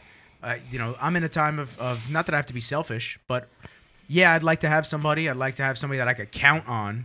I'm really looking for I'm looking for a very specific person. I'm looking keep for it that way. I know. Keep it that way. I know it's so hard. You try and bend for other things. It's so hard because I see my boys that my boys are single with me, and then all of a sudden they all get into relationships. I'm still single. I'm just like, am I doing something wrong? I'm like, nah, man, because I know that these relationships aren't going to last for them. They just got in them to get in them. And I've never been like that. You can see how superficial some of these relationships are. You know what I mean? And I've been in there. It's like an Instagram contract. Yeah. It's like an Instagram contract. You know what I'm talking about. And it's just where it's like, God, I'm obligated for a post every week. It's like I had a sponsor, and I was under a contractual obligation every week to post something. I can't do that. I've been there, man. Sponsor that costs you money. And then the week when you don't do it, somebody's waiting for you at home with their arms crossed, like, what's up? Did you forget something today? It was noon and I didn't see a post. Did you forget something? Didn't you know the algorithm's the best at noon? I can't. It's funny because you're saying it because I lived through it. I can't. I don't know. 11 and 7. Yeah. I don't know. You didn't use the top trending hashtags. And then now, like, I barely post. I post some funny shit in my stories here and there. And dude, I could get 40 likes a photo. I don't give a fuck anymore. I used to care. I used to care so much. I used to care about hashtags and like trying to get follows. And then I'm like, what the fuck is this? I don't care. I'm like, the vanity of it just like evaporated. Yeah, I think a lot of people are waking up. And it was almost like overnight. Like I was just like, I don't give a fuck. Yeah. And maybe it was when it came with the studying or whatever. And I'm like, there's just so much bigger shit than being on my phone and being on Instagram. So I deleted it for a few weeks and I came back. And then I'm like, I'm going to delete it again because, again, like now I'm seeing my screen time go up again. And I'm like, what the fuck am I doing? I'm like, I'm accomplishing nothing here. You just keep scrolling. Right. Scrolling. And it's like I'm studying and I'll answer like 2 or 3 questions on my practice test. And then I'm checking my phone. And then I go back and then check my phone. And then are you really retaining any of that information that you're studying for? Thanks to Adderall, yes. I'm doing very well, actually. I am on a roll. Adderall, send the check. It's like 6,000 pages of information we need to know for this test, and it's the driest shit on the planet. It's building code. It's like how to write a violation. It's fire tactic. It's PSIs on pump pressures. It's all types of just interesting everything stuff. Not really, like how to get people out of elevators. It's unreal, but there's so much the scope, and there's 100 questions out of 6,000 pages. You need Adderall. You need to study a lot, and that's about it. Yeah, I've never taken Adderall. Never either. Never. Me Not either. Once. Me either. I heard from college kids that it's a go-to. You haven't either? No, I haven't. But I was in college, a semester. I knew some guys that were studying, and I was the guy who I did well on tests, but like when it comes to like studying stuff, I just don't. My mind just floats like I almost like ADD, like I could read something. You got a racing mind. I would read something and then I'd have to read it 2 more times to digest it because I would forget what I was reading halfway through. That's how I am. Mm-hmm. That's how I am. I'm a visual learner. I need to do things to actually learn. So I told the doctor and he gave me the Adderall and I was like, I took 15 milligrams. And I was like, wow. Studying for like 5-6 hours straight, like 2 cups of coffee, and then just reading, and I'd knock out hundreds of pages of material, highlights, make myself index cards. I wonder what that would do for me for editing, bro. If we figured this stuff out in high school, you would be Scorsese already. I would be a mechanical engineer or some type of surgeon. You could be whatever the hell you wanted to be. I was like, if I could have just applied myself with that, I was like, wow, this is it's performance enhancing drugs for your brain. For your brain. Yeah. PED straight up. That's insane. Awesome. Maybe I got it. Maybe I'll get it prescribed one day. I just want to try it at least once when I'm editing. Just because I know I'd be. That's got to be monotonous. Editing? Yeah. Editing sucks. It's probably my least favorite part about my job now. Yeah. I used to like it, but now when you get paid for it, it's different. It's not that me getting paid for it takes any of the joy away. Right. But now there's more on the line. When I was doing it for fun, you know what I'm saying? Like when I was really doing it for fun and this and that, how it came out, it was always great. Right. Now I got to make sure it's exceptional. I'm sure. Every time. Because you're charging a price for it. Yeah. And that takes a lot of rewatching the same thing, listening to the same song, doing the same thing. Getting everything on beat. Yeah, man. Yeah. So it takes a lot. Yeah. Sure. Yeah, jump. Yeah, you're good. You want to go? Yeah. Yeah, jump. I don't care. I'll talk to John. My bad. No, you don't have a bad. I don't want to talk to you. I don't want to talk to you either, man. This is a first, man. We never had a guest take a bathroom break. I like this. I mean, he took his keys. Did he? Yeah, I think he's gone. He's just leaving. Yo, could you imagine he just fucking left? Yo, how's the app doing? App's going. Dollar Fit Fam's going strong. Got maybe a little over 100 people on there right now. Yeah. So I'm nice and busy. Yeah, it's working really well. What about you? How's everything with you? Everything's good, man. Just same shit. I got a lot to edit, man. And I got to figure out when I'm going to drive and get this dog. I can't wait, dude. So you're going to drive up there? Over there. Okay. Yeah, over. All right. Oh, God. Look what Tyler sent me. Want to see me in GIF format? Yes. Yes, I do. I don't. I don't want to see him. So fucking Tame the Beast. We got to thank you guys if you're listening right now. Yeah, that's going to be epic. Yeah. They sent us 10 of those full-size bottles. Yeah, man. Giveaway. I got to give you one. I bought one Yeah, a while definitely. back. It's so good, man. Oh my God. I'll tell you what, the eucalyptus shampoo, that shit really does tingle. Like it Does really it? gives you a tingle. And then it started, if you let it wash into your face, it kind of burns your face. Lovely. Gotta fucking watch out with that shit. You took your keys. We thought you left. We thought you left. You were gone. Welcome back, sir. One kidney, but it's a good one. And now this And that's- transitioned and that's us what we were into talking it. about. Into it. So you were talking about you were in Germany. Right. You were So keeping in touch with her. I kept in touch with my teacher. I had the girlfriend at the time. When I came back, it wound up breaking up, but we were supposed to do a double date. She had just got married. She wanted to, me to meet the husband. I had my girlfriend. She had her husband. We were just gonna go get some sushi. The week we were supposed to go get dinner, she gives me the text message. Jen says, "Hey, Mike's in the hospital. He got bit or something like that on a DWI stop. He was a Nassau County cop. Actually, right here where we're at right now. He got hit? No, he got bit. So he was doing a DWI stop, and a chick bit him. Ooh. So they send you to the hospital to get like blood work because you don't know what anybody has, Oh. So they they give you a routine blood work, and then I guess the doctors were like, "Bro, are you feeling okay?" And he's like, a little bit. He's like, "I feel like I'm, a little restless, and I'm not sweating like I normally do." And they're like, "Yeah, you're like in kidney failure, bro." Whoa. Yeah. Shit. He was in like renal failure, and they tested him, and his creatinine was through the fucking roof. And so that week she texted me, and she's like, "Listen, we can't do dinner. Mike's in the hospital." I was like, "Damn, well, that's shitty." Yeah, that sucks. I was like, "Listen, I'm off of work today. I'm like, I could swing by the hospital and pay some respects or whatever I would do." And I went to the hospital that day, and the doctors came in like 20 minutes after I got there, like the whole band of them. And they're like, "You got kidney failure. You're going to need a transplant. We want to do a biopsy just to be sure, but we're pretty sure." And I was like, "Damn, I feel like I shouldn't be here. Like, I haven't seen this lady in fucking years. like I've never met this guy. Seems super I've personal. I've literally never met this guy. Good. He's laying in the bed. This guy just told him he needs a fucking organ transplant." I'm like, "All right." And here I am with the Daily News and a bacon, egg, and cheese. This is morbid, This is like a week before Christmas or something like that. They had a hell of a 24 hours, too. It was unexpected. Yeah, that was crazy. So I knew through the Marines that I was O negative. They put it on your dog tags. So Is that how it works? Blood type is for kidney? well, that's the first starting point. You have to make sure you're the first blood type. Yeah, and then there's a whole bunch of other like determining factors inside the blood, reactive agents or whatever happens. But blood type is the first thing for when it comes to getting a match.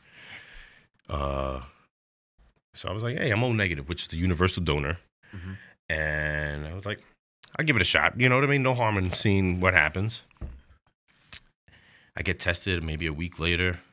They take me out to lunch. I get tested. They take like 14 vials of blood out of you. You would have thought you were getting in a spaceship, getting ready to launch you into outer space. They take all my blood out of me. And They didn't even leave a drop. What the hell? It was crazy. The fuck, guys? I was like, "How many cookies you got?" But I go I go shopping with my dad. I never forget, things like this you never forget. I was at the Palisades Mall. I saw Avatar on IMAX on Christmas Eve. We were doing shopping, and then we were like, "Fuck, let's go see this movie." And I got a voicemail, and I go check, and I get a call, and it's basically telling me I am a 1 in 30,000 match with this guy. Damn. 1 in 30,000. They were like, I couldn't be closer unless I was a like identical twin. Wow. Crazy. So then there was like a split Wow. decision in your head now. And they were like, "Listen, if we're gonna do this, they want to do it quick. They want to do it within like the next 10 days. If you're down, they're like, if you want to give this kidney up, there's not a reason to test another soul. They're like, you're in prime shape. You're as close as a match as he's ever going to get. However, we did notice that there was a lot of alcohol. Did you take a trip to Ibiza's Ibiza's separate island? Yeah, right. My liver enzymes might be a little high, but you'll get over that. You want this kidney or not? But yeah, and I think I was like 23 at the time. I wasn't really having much going on. I was like putting up time and place where I had the ability to help somebody without a lot of repercussions in my own life. And I was like, fuck it. I was like, let's help this guy out. And damn, it wasn't really that much of a decision. It kind of just felt like the universe just put me somewhere. And the right time, right place. Yeah, and it kind of just took, it was kind of... It was up to you to make that final decision of doing good by It didn't even somebody. feel like it was a decision. Like when things are that crazy, when the numbers get that crazy, and to put you in a circumstance, It's like, how could you not? right? Yeah. Like the guy just told you you're 1 in 30,000 match, and I just came out of the blue, and it only just happened that me and her kept in contact, and through all these years, and here I am in this time and place to save this guy's life, and I'm like, take the fucking kidney. Yeah, just cut it out of me right now. You want it now? Here, take it. And sure as shit, like 10 days later, we were in New York Presbyterian. And What was the recovery time like? so they basically give me a C-section. They go through the front. They go through the front. Yeah. Whoa! I thought they go through the They back. they give you like a 3-4 inch scar through your abdominal wall. They pull it out through that. Yeah. Oh. Right through your lower, right like 4 or 5 inches below your belly button. I don't do good with medical shit. Yeah. So they Such cut a you bitch. open, and like I remember going in, and he was like crying, and I'm just like, yeah, well, I remember the moment I got the moment of ease about the surgery was when I went to meet my surgeon, and I went into his office, and he had a monster office in this fucking uppity hospital. You know what I mean? So I'm like, oh, he's a somebody here. Yeah. He's got all these plaques and these pictures. And he's like, yeah, basically, I invented this process at Johns Hopkins, and the world basically follows my standard now. I'm like, all right, I'm good. Yeah. He's like, you got any questions? Nope. We're gonna be all right. I think you got this. I don't even want to know your failure rate. Just do it. People does like 4 of these on a Tuesday. Yeah. Before he goes golfing. He probably bangs these out. He probably gets in his Ferrari and he's down in Bethpage playing the white course. Like, he's probably there by lunchtime. That's some insane shit though. Yeah. So it just lined up like that, and I think they told me New Year's Eve. I mean Christmas Eve, and I think January 15th. Okay. I was on an operating table. So after it, how did you feel after the procedure? The first 2 weeks sucked. Yeah. The first 2 weeks just sucked. I was Super sore, or I was basically in a fetal position on a couch, popping perks. And then you find out that the perks do more damage than you're fucking good. Like, I'm like constipated, and you just feel like shit and like throwing up. Like, how people do this stuff for fun is beyond me. But I mean, to each their own. But it was the first 2 weeks were really rough. Really rough. I felt like I was walking hunched over. Everything feels like it's gonna make it like just rip open. They put mesh there so you don't herniate a little bit. But it took me like 2 years to get like leg lifts back into my workout. Like 2 years to get that abdominal strength where it felt like something wasn't about to rip open on me. Oof. But it was worth it. Something you had to do. Right. Worth it. You saved your life. I felt like it was 9 more lives on the karma. It kind of. I felt like there was a lot of good things that would happen in that moment. So now here's a stupid question. You have one kidney, right? Right. So now this guy has 2, or he only has 1? Technically, he has 3. They leave the other one in there? Yeah.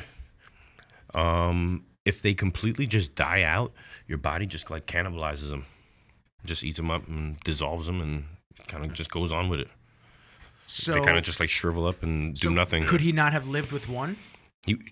This is how real it was. When they just leave them in there because it's more complicated to cut these things, sever them, and do all this other stuff. They're not necessarily doing any bad. They're just so diminished. They're just so diminished that they're doing such a minimal function. So they just leave those 2 in there, and they just stuff another one in there on top of it. Oh, so both of his kidneys were failing. It's a redundant system. So if one of your kidneys are failing, both of them are failing. They're kind of like in a loop. You know what I mean? They're not isolated from each other. Whatever one goes through, the other one's going through. That's so weird. And he was a bodybuilder. Beware bodybuilders. You know what I mean? Put 2 and 2 together. He also had a line of bad blood pressure in his family. Okay. But beware bodybuilders. You know, this is Get blood work done. This is a heavyweight bodybuilder that was trying to get a pro card and all this other stuff. So, and not for nothing, look where it got him. Right. Yeah. And now speaking of fitness, you became a pro after this. So I moved in with them after I gave the kidney up because I really didn't have anybody to look after me. They were like, yo, come over here, fucking stay here, recover, we'll look after you. And then I wound up like kind of just sticking around. I got a job at the barbershop and this is before all that, yeah. You know, but this was like in between the Marines and the fire department. I got a job at the barbershop and I kind of just started making friends out in Long Island and got a new home base after the Marines, and it was cool. Yeah, that was nice. Yeah. And then you got into fitness. Where did you start training? So she was a bodybuilder. He was a bodybuilder. She wanted to do Team U that year. She was chasing a pro card. He was trying to make a comeback on a fucking donated kidney. Oh which my was the God! fucking I would have craziest been shit. so tight. Bro, I'd be like, I mean, dude, I would have taken it back. This is Get where in the fucking bathtub. this is. I mean, honestly, Get in the bathtub. when you talk about things that are disrespectful, like not even to me, but to the situation, Yes. to the gravitas of the situation, like this thing put you on dialysis. You were on dialysis. They put him on immediate dialysis. He was in stage 5 renal failure, not 1, 2, 3, 4, 5. Like this is it. I would've been You so need to go salty. find yourself a kidney, or you're going on a donor list. You're going to wait a couple of years, and for a cadaver. You know what I mean? And cadaver kidneys are like known to crap out in like 5 years. A living donor, Yeah. a living donor is where you want a kidney from. It's like getting a bad turbo in a car. Right, but except this one comes in a helicopter and a bag of ice. I would have been so salty if this dude started jumping on shit. This I one know. was in a motorcycle accident. Oh God! Was he dragged on his back? Please no. So he tried to do that, and Was that his last show? what was that? Was that his last show? I think he did 2 shows maybe that year, and I was just like, bro, what are we doing? You know what I mean? Like I felt like, What was all this and for? and I'm like living under the same roof, and I'm like, what the fuck? He's walking by with your kidney. Every time you see him walk by, you're just like, man, you fucking this thing up again. And this is That was a great this kidney. Is no shit, like a year after I gave him the kidney. Oh my God! This So is a year he after. just recovered. Right. I had just came back from Afghanistan. And they had just made men's physique. Men's physique was our thing. And I remember I was working in the barbershop and I would be cutting hair. And Andre Ferguson would be coming into the barbershop all the time. dope. Right. And my boy Joe Granny next to me would be cutting his hair, Andre's hair. And, you know, if I wasn't cutting and he would show up, we'd be behind the barbershop smoking blunts, you know, bullshitting about the Giants and the Jets, you know what I mean? Yeah. Breaking each other's balls, doing whatever. And that's how it happened. And then LA Fitness was down the block. He lived down the road. I'm like, bro, I'm going to have to start working out. We started talking, bullshitting. I'm like, he's like, yeah, I'll start working out with you. And boom, it started. Oh, I had no idea you and Dre worked out together. Yeah, that's funny. So we started working out at LA Fitness in Lake Grove. Okay. And bro, we got off the couch like Thanksgiving. By like mid-January, we were like, bro, our bodies are changing quick. Like we were pushing each other. We were really fucking getting into it. Complete natty. And we were like, so I pull out who's winning these physique shows. Dre did remember- tell I us remember he this. was Dre telling told us- us this exact It looks shit. like you're a part of the story. I didn't realize he Yo. said it was your name. He did he say it was Marcus? No, we didn't say names. I pulled out the pictures. I'm like, yo, look at these guys. It's hysterical. They look like Abercrombie models, That's bro. exactly what he said. What the fuck is this shit? We're like, bro. So I'm like, listen, if I'm gonna do this, I'm gonna do this right. I talked to the lady I was living with. I didn't know who was a coach or who was reputable or whatever. She put me on the Factory Mubarak. Okay. Yep. She put me on a Factory. I started paying Factory, bro. I did like a 2 months of light prep, and then I did like 3 months of real prep. I went to a show in Pennsylvania. So me and Dre, we started lining ourselves up to do the same shows. We went to a show in Pennsylvania, Lehigh Valley, right? We go over there, and yo, me and Dre are like clearly bigger and more shredded than everybody in the show. I'm in the tall division, he's in the small division. They bring us both out for like first call out, and then they leave me out there. Second call out, third call out, fourth call out. I'm like, the fuck is going on? Yo, they placed me like 16th after they called me first call out. And I think they were just being protective of their little rinky-dink fucking Pennsylvania show. Probably. Yo, Yeah. so they placed me and Dre like dead last. And I'm like, yo, we were so much bigger. Yo, we stuck out like sore thumbs compared to everybody else in the show. You know, Kind of the point. Up here in right, but It is what it is. So they completely shafted That's us. so funny. They completely shafted us. And Not the part that you guys got shafted. The part that Dre literally. Did you listen to his episode? Not all of it. No. How, yeah, Dre literally mentioned. He's Did like, he? me and my boy were looking up the shows, saying Abercrombie models, and Yo, crazy. So we started working out. We started crushing it, and it was like, all right, fuck it, we're gonna do this. We signed up for the Lehigh Valley show, and we started training. And I would, I'd have my diet plan. I kind of tell him, I'm like, hey, maybe you want to do something like this. He was on his own shit. Yeah. Dre was doing Dre. Yeah. And I was like, all right, So works. Right. But this is before you got with Omar. Omar turned him into a totally different animal. Yeah. But yeah, that was my first and only competing season. We did Lehigh Valley, got basically booed off the stage. I was like, yo, fuck this place. Where are you guys even? Who are you? I wasn't even going to compete the next week. And it was the week of like the Long Island show. Okay. And I was like, I'm entering it on like ego basis only because I know I'm not fucking the worst person in the show. Yeah. And I took the overall. And I was like, see, I'm not stupid. Yeah. All right. No, they were just protecting their shit. Right. So I took the overall there, and then I went to like Atlantic States. I made like first call out, but I competed 3 weeks in a row. It was like flat as a pancake at that point. Yeah. And then I came back 3 weeks later for Team U, and I got my pro card. That's awesome. And then did you ever compete in a pro show? And then I was like, I never want to do this ever again. And why did you decide you didn't want to do this again? Why, honestly, I was miserable. I was a complete dickhead. I felt completely selfish. I felt like everything that came out of my mouth started with I got to eat, I got to do cardio, I got to train. Oh my god! I was like, that. I got to rest, I got to, I just felt like I felt like I cared about nothing else that was going on outside my life. And I mean, sometimes that's still true, but at least you're gonna get something out of it now. Right. I felt like I was chasing something, and in my head, as soon as I get a pro card, I'm gonna have 100,000 followers, and people are gonna pay me to be famous. That happened? No, hell no. What the fuck? I got my pro card. Is that not what happens? I got my pro card, and then I was like, okay, but if I get my NASM, then people I'll start training people, and then I'll make money off of this. And I got my NASM, and I had no interest in it. Well, to be fair, you paid for your pro card. Yeah, right. They didn't give it to you. True. You paid for it. True. Do you renew it every year? No, hell no. I got the one from the year I got it. I paid like the $40, $50, $100, whatever it was, just to get it. And I took a picture with it. You know what I mean? And I went to no shows. And I signed up for no shows. I was like, I want nothing to do with this. I was like, I took a bad shot the week of my fucking pro card. Ugh. And I had my shoulder blew up. And I was in the ER like on the Wednesday. Ooh, and Team U was on Saturday. And I'm getting like IV antibiotics. And I'm like, what the fuck am I doing here? I'm like, I wasn't even really working at the time. I was like doing bullshit hair cutting, collecting unemployment. I had just gotten out of the Marines, and I'm like, I'm putting it all into this. Mm-hmm. I'm like, for what? Yeah, what's the point? And I got a plastic trophy, and I got a pro card, and like, I'm good. And it solved what for me? Was it harder for you to prep because of the one kidney, or did you just have to go to the bathroom more, or what was it? Nah, not really. No? Honestly, I didn't feel it really any different. Okay. Yeah. I remember, when I first gave up the kidney, I was partying with my boy Chris Ryan and the Stony Brook hockey team all the time, right after I gave the kidney. And I mean, I would have blackout nights, and I didn't have a hangover for like 2 years. And I swear to God, it was like the karma from the kidney.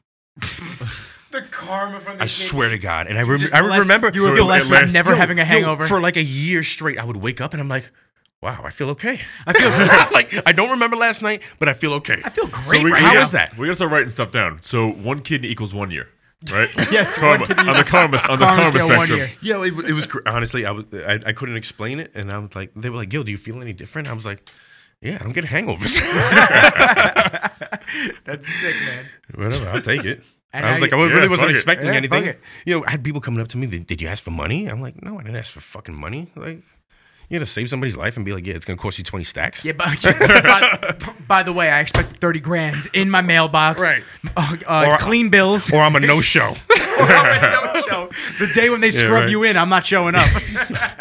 You're gonna see my IG story. I'm gonna be in Mexico. Like, Did you take a picture with the Mexican guy that took your kidney out? Yeah, right. You sit there like this. Oh, you wanted this one? Yeah, and then he take my kidney out in Mexico regardless. I'm gonna freaking bathtub with some ice. Oh God. Why's my back so sore? Oh my God. But yeah. You saved that bit. You saved one life, and now you're saving a lot of other lives. Yeah, doing the firefighter shit, man. I don't know if it was just it just worked out right. It just worked out right. I took Nassau PD. They called me for Nassau PD, and I was just like, yeah, you said, nah, I'm good. Yeah, I'm like, nah, I know you were gonna make a lot of money. I was like, I'll just study on FDNY and make it back up that way. Being a cop just wasn't for me. That's okay. It's not for everybody. That we've had plenty of great job. We have 2 or 3 cops on already, and they've all said the same thing. Yeah, If I love your heart's cops. not in it, then I'm very pro cop. I'm very yeah, me too. And I know plenty of cops that are just great people. Yeah, I just feel bad for them because the climate that we live in today, they're targets. actually, We're literally just watching the news today. last night, two of them in the Bronx. Yeah, guys just last night. walked into the fucking precinct and just tried to shoot a cop. Like, yeah, and then the other guy got shot in his car. like, if you're a husband, brother, sister, son, wife of a spouse of a cop, tell them you love them before they go to work every day, because that's like, you know what I mean. You never know what's gonna happen. Right. Anybody in emergency service, even firefighters. I mean, I give so much more. Nobody's trying to kill us. Yeah, you know what I mean. Fires can be predictable. There's not many situations where fires are of malicious intent. You know what I mean? Anytime somebody shoots a cop, that's a malicious thing. Yeah. You know what I mean? And that's a tragedy. You shouldn't have to go to work and people try and kill you. You know what I mean? It's different if you show up to a situation and there's something else going on when you get there. But like people come and headhunting for you, that's sick. For no reason. That's sick. Right. For no reason. Right. You don't know that particular cop. Yeah. You know what I mean? They just come in with the intent to kill a cop. You know what I mean? Like you're just a person with a uniform. Target with the back, right? Got a target on your back. It's just not. walking It's around. not. It's like somebody's taking a personal vendetta out on you that has nothing to do with you. Yeah, it's just their own internal confliction and hate. Right. The first night that I got down to DC, my buddy and I, we said, "Yo, let's go down to the White House, go check it out." And it was raining, it was drizzling, so we're doing like a little street photography, taking black and white pictures of all the buildings and stuff. It was sick. That had to be awesome. Oh, it was dope. Yeah, I like shit like that. I like so much history there. Too. stepping So outside awesome. the realm of and what you I'm such a normally- history nerd. So like, honestly, Have you been down to DC? Yeah, I was telling somebody I'm like looking for a date to like go down to Washington D.C. and go to the Smithsonian. You will fucking love it, and they're all free. Every Smithsonian's free. I've been wanting to go to the Air and Space museums for so bad, and just to be a nerd. Yeah, Yeah. I'm the type of guy who like I watch Jeopardy like 3-4 nights a week if I'm home. that's cool. Like I'll go sit at a trivia night and have a couple beers. That's Like, sick, man. I like useless knowledge. Not useless knowledge. No, but you like to learn I have a things very and- curious mind. Yeah. So if I don't know something, I'm very quick to the Google to how things work. Me too. Like I remember like in middle school, like I did a report on like the internal combustion engine. Like I just couldn't grasp how you put gas in, you turn the key, and this thing fucking And goes. it just goes. And I just had to figure What out makes all it the tick? working parts, right? Yeah. And it's crazy because the internal combustion engine is like one of the greatest things of Marvels. of humankind, light and bulb. it's relatively unchanged over 100 years. It's fuel, air, mixture, compression, Yeah, spark, explosion, spark, right? Spark, That's it. and it drives its shaft. Yeah. and that's it. It's interesting shit, man. Right. But we went down to the White House. Mm-hmm. Went down to the White House, and of course, I think Trump was just coming back. I guess he was just coming back in or something like that. So they had everybody offset. Mm-hmm. So they had to have everybody back further, but there wasn't anybody there. It was like 11 o'clock at night. It was me and my buddy, like maybe one other guy, and then all like 4 or 5 Secret Service guys, guards standing outside. One on a bike, this and that. So we're looking, and I go to the guy. I said, what's going on? I said, is there any shot we can get up there? And he goes, well, not really. I said, how long does it take? He goes, could be a minute from now, could be 2 hours from now. He's like, whenever they tell us we can let people kind of get closer, we'll let them through. So we're just kind of like, shit, it's a dead shit, it's a crapshoot, whatever.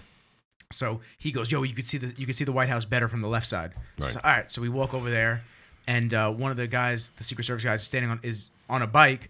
And on the other side of the fence, the taped off area, there's this dude with a tent and like with writing all over his little booth. And I'm just like, oh God, I'm getting too close. I'm going to start getting asked questions. So I'm trying to take pictures. And right when I walk over, the guy goes, here we go. And meanwhile, he's been berating the cop. You could hear him like giving shit to the cop the entire time. Shouldn't you be somewhere else dealing with bigger issues? This is like just going off and off. This older guy with like no teeth. I'm just sitting here like, man, just leave the fucking dude alone. Like he's just trying to do his job at the end of the day. Right. Just leave him alone. So I walk up. We're taking pictures.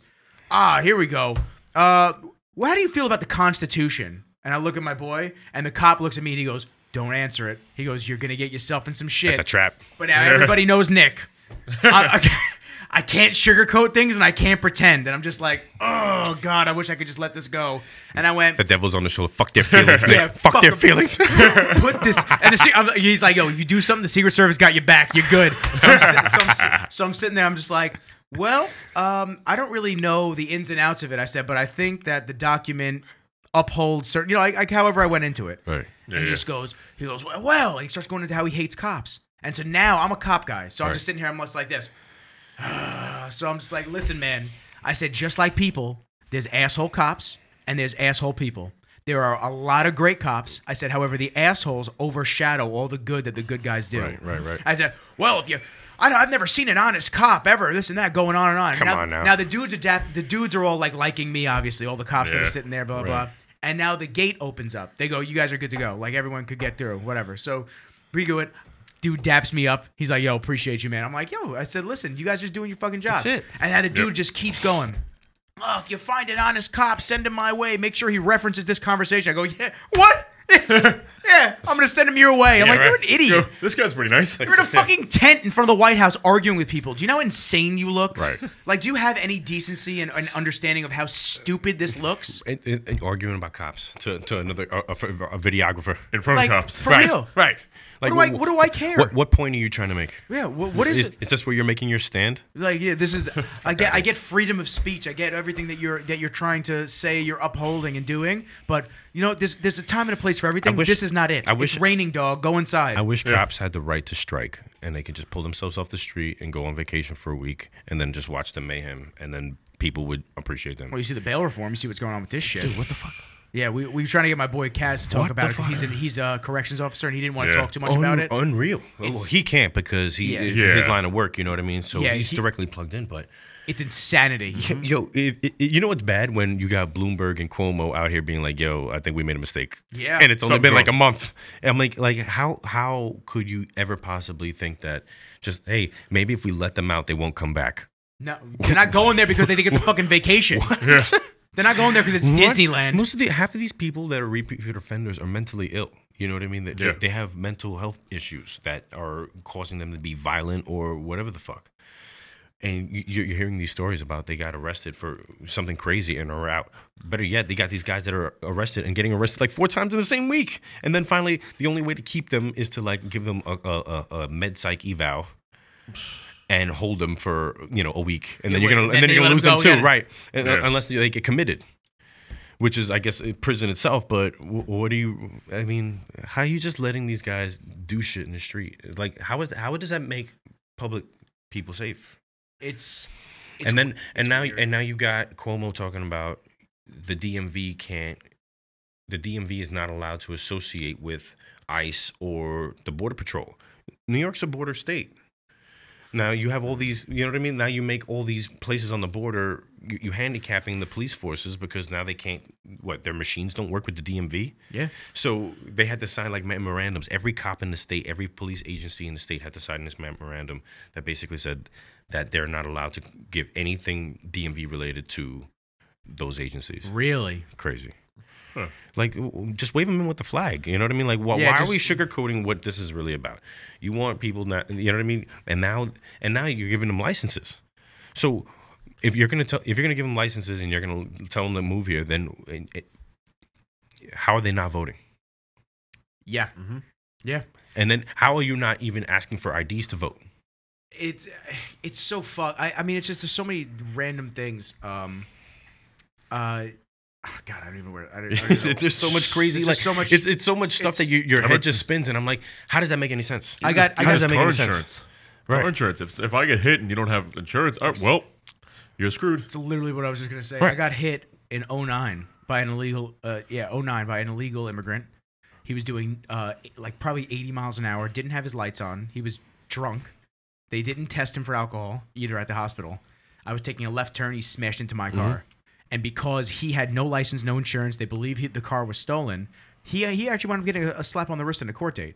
If I did that to him, they would have taken everything from me. Yeah. Everything. And actually, slap on the that's crazy. Off-duty firefighter, and that's 2009, man. Imagine what it would be like today. Off-duty firefighter actually stopped me, man. So he hit me, and I was distraught. I bought that Audi by myself, my own money, this and that. I was like unconsolable how upset I was that he just totaled my car on me. and I actually went into my trunk to get a bat. And I was going to go finish him and his boy off. It'll fuck your life up. I know. And the off-duty firefighter grabbed me. He said, you need to go back over there because you will get arrested. It's crazy. Like, you get a certain point in because you imagine an 18-year-old kid, like, everything's gone. Like that. Everything that I've worked so hard over the last 2 years, working at Best Buy, slaving away while all my friends are partying. I wanted to get that one car. And this dude just fucking took it away from me. Unreal. I was like, oh, you're done, man. Stupid. You are fucking done. You had no headlights on? All right. Bet. I was walking Your over lights there. ain't gonna be on. Oh, yeah, right? Dude, I was walking over there. His boy smashed into the window. He wasn't wearing a seatbelt. Smashed. I'm shocked he didn't go through. Smashed into the window. And I saw him roll out. I just remember just getting like real thug with it. I just went, all right, man. I said, you fucked my car up. I said, now I gotta fuck you Your up. turn. I said, that's it. And I started walking over and the guy stopped me. And he's like, yo, he was like my guardian angel. Right. Can't let you over there, dude. Please go back. Give me the bat. He put it back in my trunk.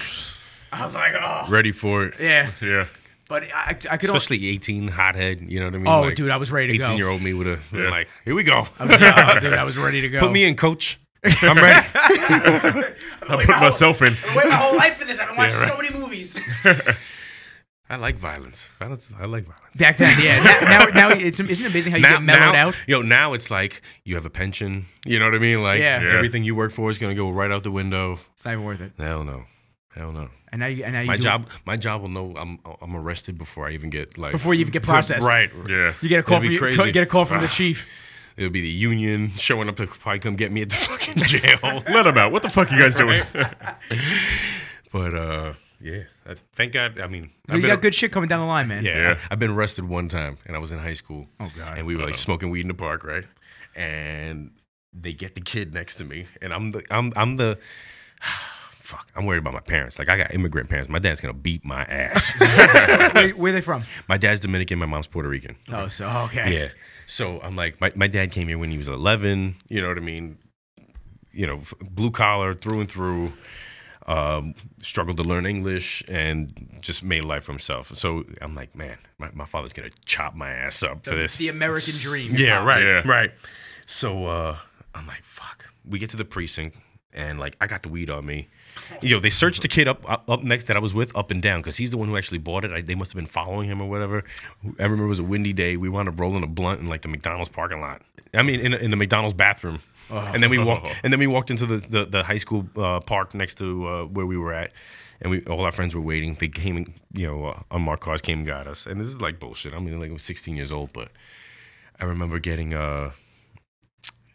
we got to the precinct and he was all on this fuck the police type shit. And I'm like, I wouldn't do that if I was you. Don't say anything. Just shut up. I was like, I wouldn't do that. And I was just, yes, sir, no, sir. And they were like, yo, you should act like your friend more. And how much does that help you? They let me walk out of the precinct. They gave me a summons and he's like, listen, our superior's over there. He's like, walk outside, tear this up. Go have yourself a night. They're like, as for you, asshole. As for you, did I see cocaine on you too? You're going to be here a while and you need to call somebody. Yeah. You might as well get a blanket. Yeah, right. Because you're going to be here for a minute. And then that was it. I walked out. But just being respectful to cops. Like, Be it's respectful just- to people. Be respectful to everybody. Right. I'm a big hold the door and Me too. yes, ma'am, no, ma'am. Yeah. I was, I've had family in the military, and my parents were just very, give your elders respect and you get it back, and it's life's just easier that way. Yeah. With cops, it's always been yes sir, no sir. I maybe got a speeding ticket one time. Like all the other times, I've either gotten out of it. I mean, granted, I've been military and fire department most of my life, so that kind of holds a little weight. But as far as just being respectful, like. What'd you think? Being, fuck you, why'd you pull me over is going to get you any type of leeway? No, You know what? You're right. Why did I pull you over? right. Have a good day. No, I'm not going to roll down the window. Fuck you. What? No, I'm not going to get out of the car. I know my rights. Evidently you don't because he's going to drag your ass out. And I'm the first person in the car when people are in the car with me. Shut the fuck up. Don't say a thing. Yeah. You know what I mean? Like, Yeah. don't say a thing. Don't even look at him. Don't even look at him. All you're going to do is possibly fuck this up for me. Yeah. I remember one time I was actually with Andre. Oh, God. We came out. Oh, my God. Yo, Dre, I'm going to tell the story. Yo, I remember I was with Dre and our other boy, Vecchia. We were getting... We were working out at LA Fitness at the time. We were in prep, and every day we would smoke in the parking lot, and then we would go to it was like a Chipotle knockoff. Okay. Yeah. And we would go there for lunch after, and we rolled up and we were in the parking lot, And and I moved my car to kind of position myself so nobody would be able to sneak up on me. And of course, a cop car comes and sneaks up on me. Yeah, of course. And he comes over to the window. He's like, "Why'd you guys move?" I'm like, "Honestly, to completely avoid this." And so he's like, "So what else you got in the car?" And Dre opens up the dashboard, and I'm like, "Give it to him." It's like we had like an eighth in the car, and he's like, "Anything else?" And and like I was living around the corner at the time. I didn't even bring my wallet because I was like just driving around the corner. I didn't have mine. He didn't have his, so nobody's got an ID. Oh, We're God. smoking weed. They pulled up on us, so we give it to him. And he's like, "Anyone got any priors?" And Dre's like, "Yeah, I got like an assault charge." Or something like that. Vec's like, "Nothing." I was like, "Yo," he's like, he saw my military place. He's like, "This your car?" And I'm like, "Yeah." He's like, "Smoke your weed at home. Get the fuck out of here." He's just, these are Long Island Suffolk County cops. Be real. In the middle of a opioid crisis. You know what I mean? They weren't. Yeah. He wasn't looking to bust no balls. give a It's like shit. no. They were home to smoke a joint anyway. And we were just completely honest with him. Yeah, I told him exactly. I was like, honestly, I didn't want you pulling up on me. And you pulled You up did on it me. anyway. And Dre just handed him the weed, and he was like, "Here, that's all we got." Yeah. And he's like, "All right, take it and get the fuck out of here." Yeah. That's it. Just be respectful. Just be That's nice. it. Be respectful to everybody. That's the message. Just be nice. What the fuck? What are you gonna? 100%. I say hi to people. Actually, I said hi. So I say hi to everybody. If you walk around with me ever, like I'm just like people. If I get eye contact with someone, I'm like, "What's going on, man?" Like, Me walk, too. Walk Yeah, right yeah. past, right? Especially outside of New York. New York is a little more taboo. But even here, I do it all the time. Oh, here, yeah. Right. That's actually was my saving grace when I went to New Haven. When I went to New Haven, there were mad blood members everywhere, and a lot of the kids at my school would get jumped, fucked up, this and that. Yeah. But like, I'd walk past a group of them, and like they'd say some shit. I'd be like, "What's going on, man? Just keep walking. Like, I see you, you see me, no threat. What's up?" And just keep on going. And never had an issue ever. Right. But the dudes that like would like give them a dirty look or like they think they're above them. You're not above anybody, man. Right. No one's above anybody. We all go in the same fucking hole, man. It doesn't matter at the end of the You put day. your pants on like everybody else, man. And that's why I treat everybody one off. And even when people are like, "Oh, I don't like that person," I'm like, "I'll make that judgment for myself. Thank you." That's what I tell people. Yeah. Don't You make know a what I judgment mean? based on my So, interactions with somebody. You got people that are like, "Oh, you can't be, if you associate with me, they can't associate with them." And I'm like, how does that make any sense to me? So because you don't like somebody, I'm not supposed to like them? I don't even know why you don't like them. Yeah. Yeah. And I'm gonna hold your grudge? The fuck out of here. Everybody's a one-off for me, and I treat everybody with respect. I don't care if you don't like them. Then you can stand over there while I say, give that person. While I give that person dap? their courtesy and their dap or their handshake, and I just keep it pushing. You know what I mean? Like I don't get how people associate one with the other, especially in adult age, where what are we doing? This is kindergarten. This is kindergarten shit. Most adults are just taller kids at this point. Right. You know what I mean? Right. Nobody actually grew up. I'm cool with everybody. Honestly, There's no reason not to be. You would be hard pressed to find a person that doesn't like Marcus because I feel like I don't go out of my way to rub anybody the wrong way. I've always had great interactions with you. You know what? Like everybody's a handshake and a hug at the gym. And, if you want to have a word with me, I'll shoot the shit with you. If not, I mind my business. I don't really But it intrude on anybody, and I kind of just. And I've become so much more of an introvert in my older age. I feel like it was way more social in my 20s, and now, I feel like the circle gets smaller and smaller and smaller, and it's like an onion. You're peeling layers off, and now you got your 3 or 4 friends that you really fuck with, and everybody else is kind of an associate or somebody acquaintances. You run into the gym or and that's it. Like with 30, I'm 32 years old now, so how much time do I really have for? Bullshitting. Right. Yeah. And the best friends are the ones that you can pick up and it's like nothing changed. You know what I mean? You haven't seen them in a year. You haven't talked to them in a year. You know what I mean? You have your social, your social media interactions, but everybody's got that in their own life now. All my best friends got 2 kids and are married.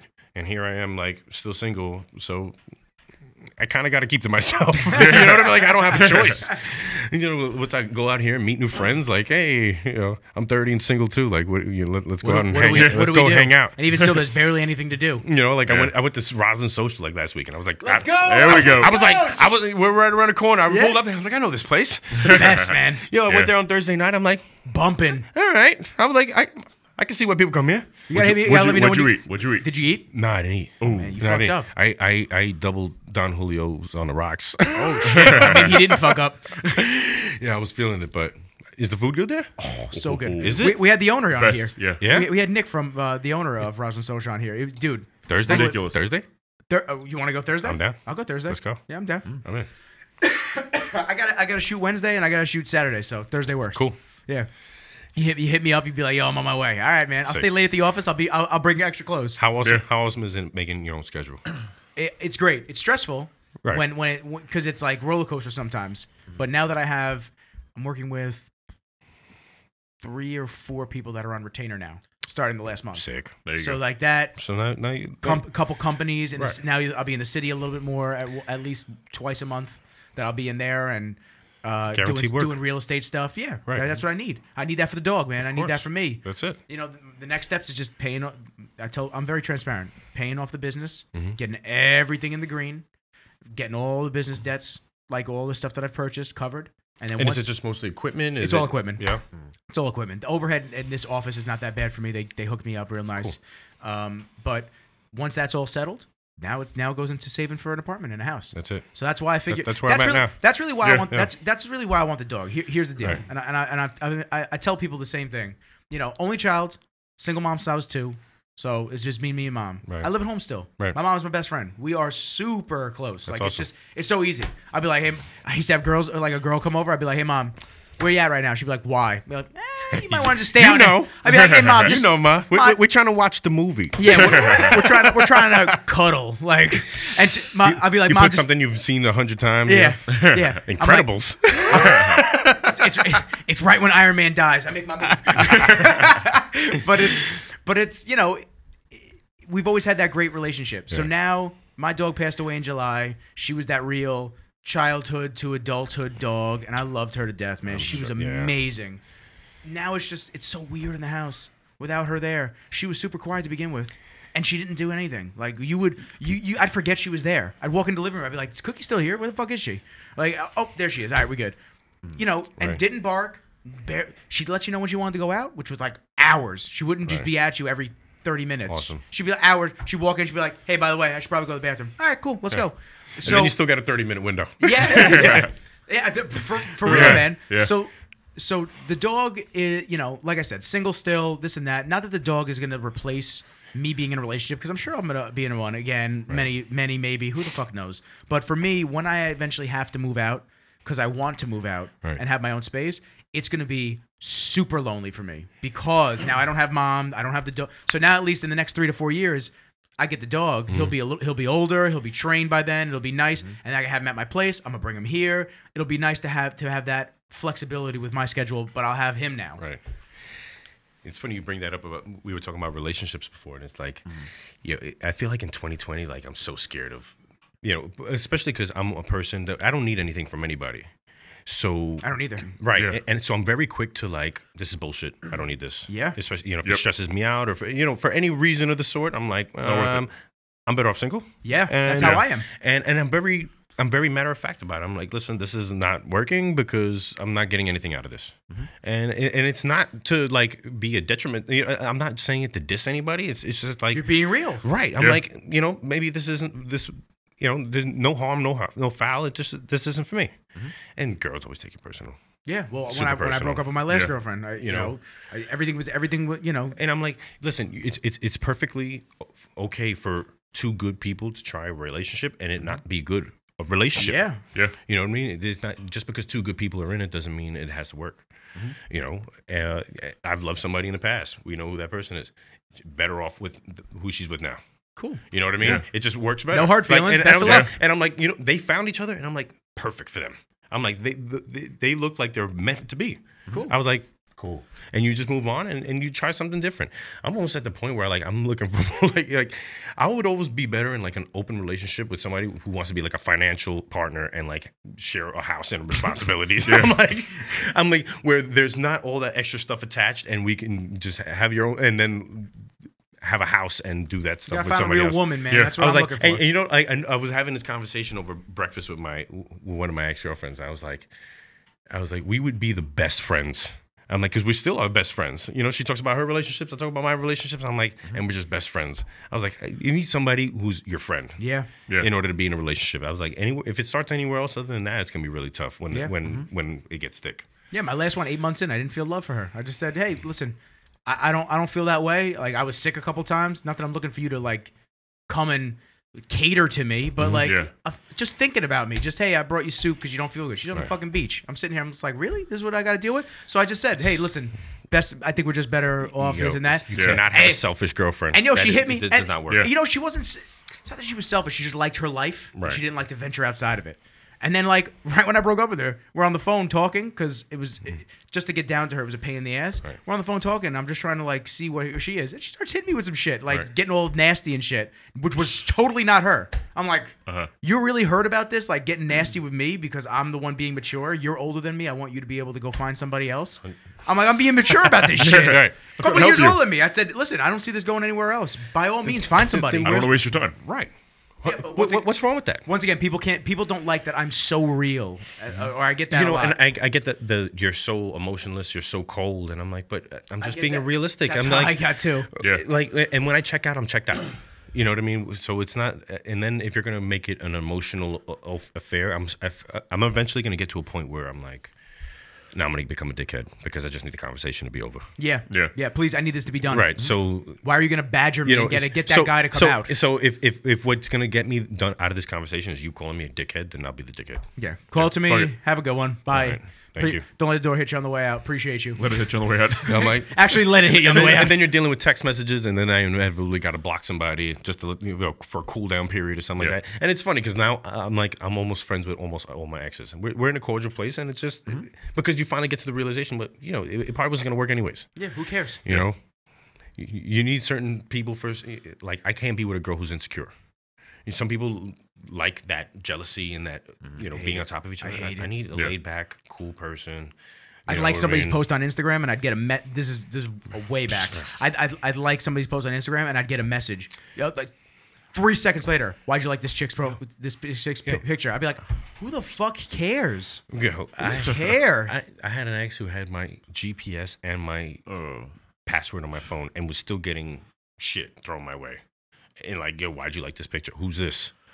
Come on. Like, what are we doing? Like, what else do I got to prove here? That's my cousin. You met her.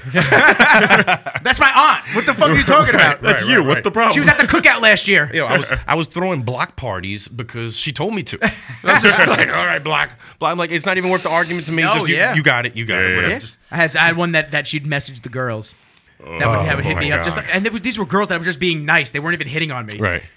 What do you think you're doing talking to him? This is his girlfriend. I'd be like, oh, I'd be sitting in the corner. I never let a girl. Imagine you as a guy had to hit somebody up and be like, why are you talking to my girl? I'm like, no, I'm going to take this up with my girl. Yeah. And be like, what the fuck's going on? Yeah. Just weird. Oh, God. That's so cringy. Yeah, as far as making stuff public I'm on timeout. I'm on timeout. I was like, I'll date in the future. As far as from between now and my test, like I'm completely. So when's the test? I'm allergic to I'm allergic to commitment or anything for a while. My test is in May. Okay, May So 16th. it's right there. Yeah, so it's it's like a prep. I'm treating it like a prep. Yeah. That's awesome. You know, I took off. I moved my vacation blocks around, so I'm gonna be off. I'm going to be off a solid almost 6 weeks before the test. And then the 4 weeks before that, I think I got to work like 5 days. That's awesome. Perfect. So I'm going to go to work, keep my head down. Do your thing. I'm putting my phone on airplane mode and study my fucking ass off. Good. I love that, man. You know? What you got to do? You know what? That's You it. always come first. Yeah, man. What do you do on the side? Well, I own a gym out east, a small private training facility. Nice. And then, so I'll train all my clients there. Besides that, I do a lot of online coaching. Yeah. And I have a little website called Dollar Fit Fam, where basically I charge $100 a month for online coaching. Okay. But if you were the average person trying to get an online, like looking for somebody to help give you guidance, would you trust a guy like jumpingnetty.com? Would you trust a guy who claims to know what he's doing, even though I do? Right. Or a business name? I trust a guy over the business name, I think. Really? That's but that's like us that's thinking in the coming fitness from, industry. That's coming from I'm talking a regular person. Oh, right. Okay. Not somebody who knows Right. what they're doing, an average person. Right. They'll trust the name Weight Watchers before jumping in to help you get in shape.com. Oh, yeah, 100%. Exactly. Right. From a So marketing that's- standpoint, that's absolutely the way to go. Yeah, so Right. I have that set up where it's still me doing all the coaching. Right. But it's just under a business name. It's a little bit cheaper for the average person. Awesome. You know, but that's really it. Do the podcast with this little knucklehead over here. Yeah, right? Yeah. That's it. I keep myself busy. So when are you like cracking into the voiceover game, bro? I'm trying. You know, there's a reason I brought the mic. This is he like brings it home with him now. I feel know like what's funny? this I is the square peg in the square hole. Like this Yeah. needed to happen like before already. Actually, I have a funny story. So basically, if I'm running out errands and stuff, at least once that day I'll hear, you know, did you ever do radio? Has anybody ever said this to you? So I start to have fun with it now. All right. Because my favorite thing is and no offense to anybody who says this, everybody who says this to me acts like they're the first person to ever discover it. Oh, of course, right. You know, right. You know what? Fuck, I didn't And realize. meanwhile, every person that you By the way, don't meet on a regular day basis says it part. Yeah, so here's the voice of Rizzles card, so yes. Yeah, so But, now we give out the podcast card. But there was one lady, it was at Trader Joe's, and has you ever done any, I think I told you the story. Yeah. Have you ever done any voiceovers? I'm like, yeah, I was actually working on a small TV show recently. I'm like, you ever hear The Simpsons? She's like, oh my God, really? I'm like, no, wouldn't that be nice? Yeah, right? Just gotta make yourself seem like Yeah. you're doing so much better. Imagine you can do a voiceover on The Simpsons, you get a regular on that, like your Oh my syndication God. on that you'd be rich Done. for the rest of your life. Done. That's crazy. That's it. Amazing. We're down like I'm 90th season. I'm working on it. I'm trying. It's a hard field to jump into. Because figure as actors age, they can't play the same roles anymore. Right. But a voice But the actor voice can play the stays same the one same, right. until they die. Morgan you know? Freeman's been 90 years old for 90 years. Yeah, for Exactly. He's like, For real. real dirt. Yeah, so I'm working on it. Someone tail him. He's got the fountain of youth. He was 60 in the Shawshank like 40 years Yes. ago. It was like the timeline just doesn't add up for how it he's doesn't. It's crazy. You can take over for the voice of God as soon as he's done. That's it. Right when he's done. Done, I'll take it. Right when he That's it. retires. Just do me a favor. Get me in touch with him. And then Plug we'll you figure it right out. in.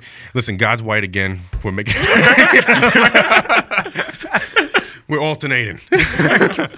Yo, man, listen, I am pumped to hear about how the test goes, Appreciate Yeah. it. and we're pumped to have you on. Yo, this is awesome. Absolutely, For real. This is awesome. I was kind of like, I was drinking a beer in the parking lot, like trying to shake the social anxiety of being on the fucking. That's radio what show. everybody says. was They like- get that. They get a I little was nervous like, when they come on. I've never been recorded before. It's speaking. This is totally different out of my element It's for me. just fun, man. And yeah, this was awesome, man. Yeah, next happy time, to have you on. next Thanks for time, don't having me. crush the beer in the parking lot. Crush it here. Like, fucking I drink it brought in here. two tall boys I think- carry over. I think the next one we got to do is you and Dre together. Yeah. Oh my, that'd be great. Yo, me and Dre together are a riot, bro. I gotta tell you, yo, me and Dre, we are always dying laughing. Somebody's crying every time we hang out. All right, I'm gonna pitch that to Dre. Yeah. We'll all get in a group thread We- and we'll plan one. Me- I don't We, even. we just got to send them the I don't know clip how of much them saying the PG. same I story. don't know how much PG shit me and Dre can talk on here. You don't have to. Yeah, that's the that's best fine. part. I don't give a shit. Talk about whatever you want. Yeah, it'd be great. I'll put explicit in the title of the Not safe for work. not safe for work, not safe for the world. Gotta listen to this on do Mars. not listen to this. And it's crazy. It's big props to Dre. Dre was, you know what I mean. We went from the smoking blunts in the barbershop, talking about working out, cold turkey off the couch, and Dre got obsessed and took over the fucking game. Bro. He's killing it. Yeah, he's doing great. Dre put his head down and he literally obsessed himself. Yeah. Me and Dre, we used to be at Neptune's. We used to be at the club. We used to have a good time. And Dre started bodybuilding, and now you can't get Dre outside the house. Yeah. Dre is like first thing in the morning, 6 o'clock cardio. Come He back. wants to get that money, man. he He's was- hungry. and he's got gifts. Yeah. He's got gifts. He's got big bubbly muscles, and now he's going for his third Arnold in a row. That's You know, fucking when you- awesome. when I'm you super combine pumped. that with he's the number, passion, he's number that's what you two. need. He's number 2 in the world in physique behind Raymond, and he's got 3 Arnolds in a row. That's fucking sick. Yeah. I mean, as far as setting out to do what you wanted to do, he's done it. Yeah. He's nailing it. And he's hitting the financial side of it too. Yeah. You know what I mean? Setting up his sponsorships and nailing it, and he's got himself a little bad boy niche, and he's doing what he does. Yeah. We're gonna get you both on. That'll be that'd be a good one. Hell yeah. That'll be Let's do it. excellent. That'd be a fun one. John, outro. So, I want to thank everybody for tuning in to this week's episode of The Voice. And Rizzles, joined by my man. Marcus Brito. Hey now, let's go, kid. Peace.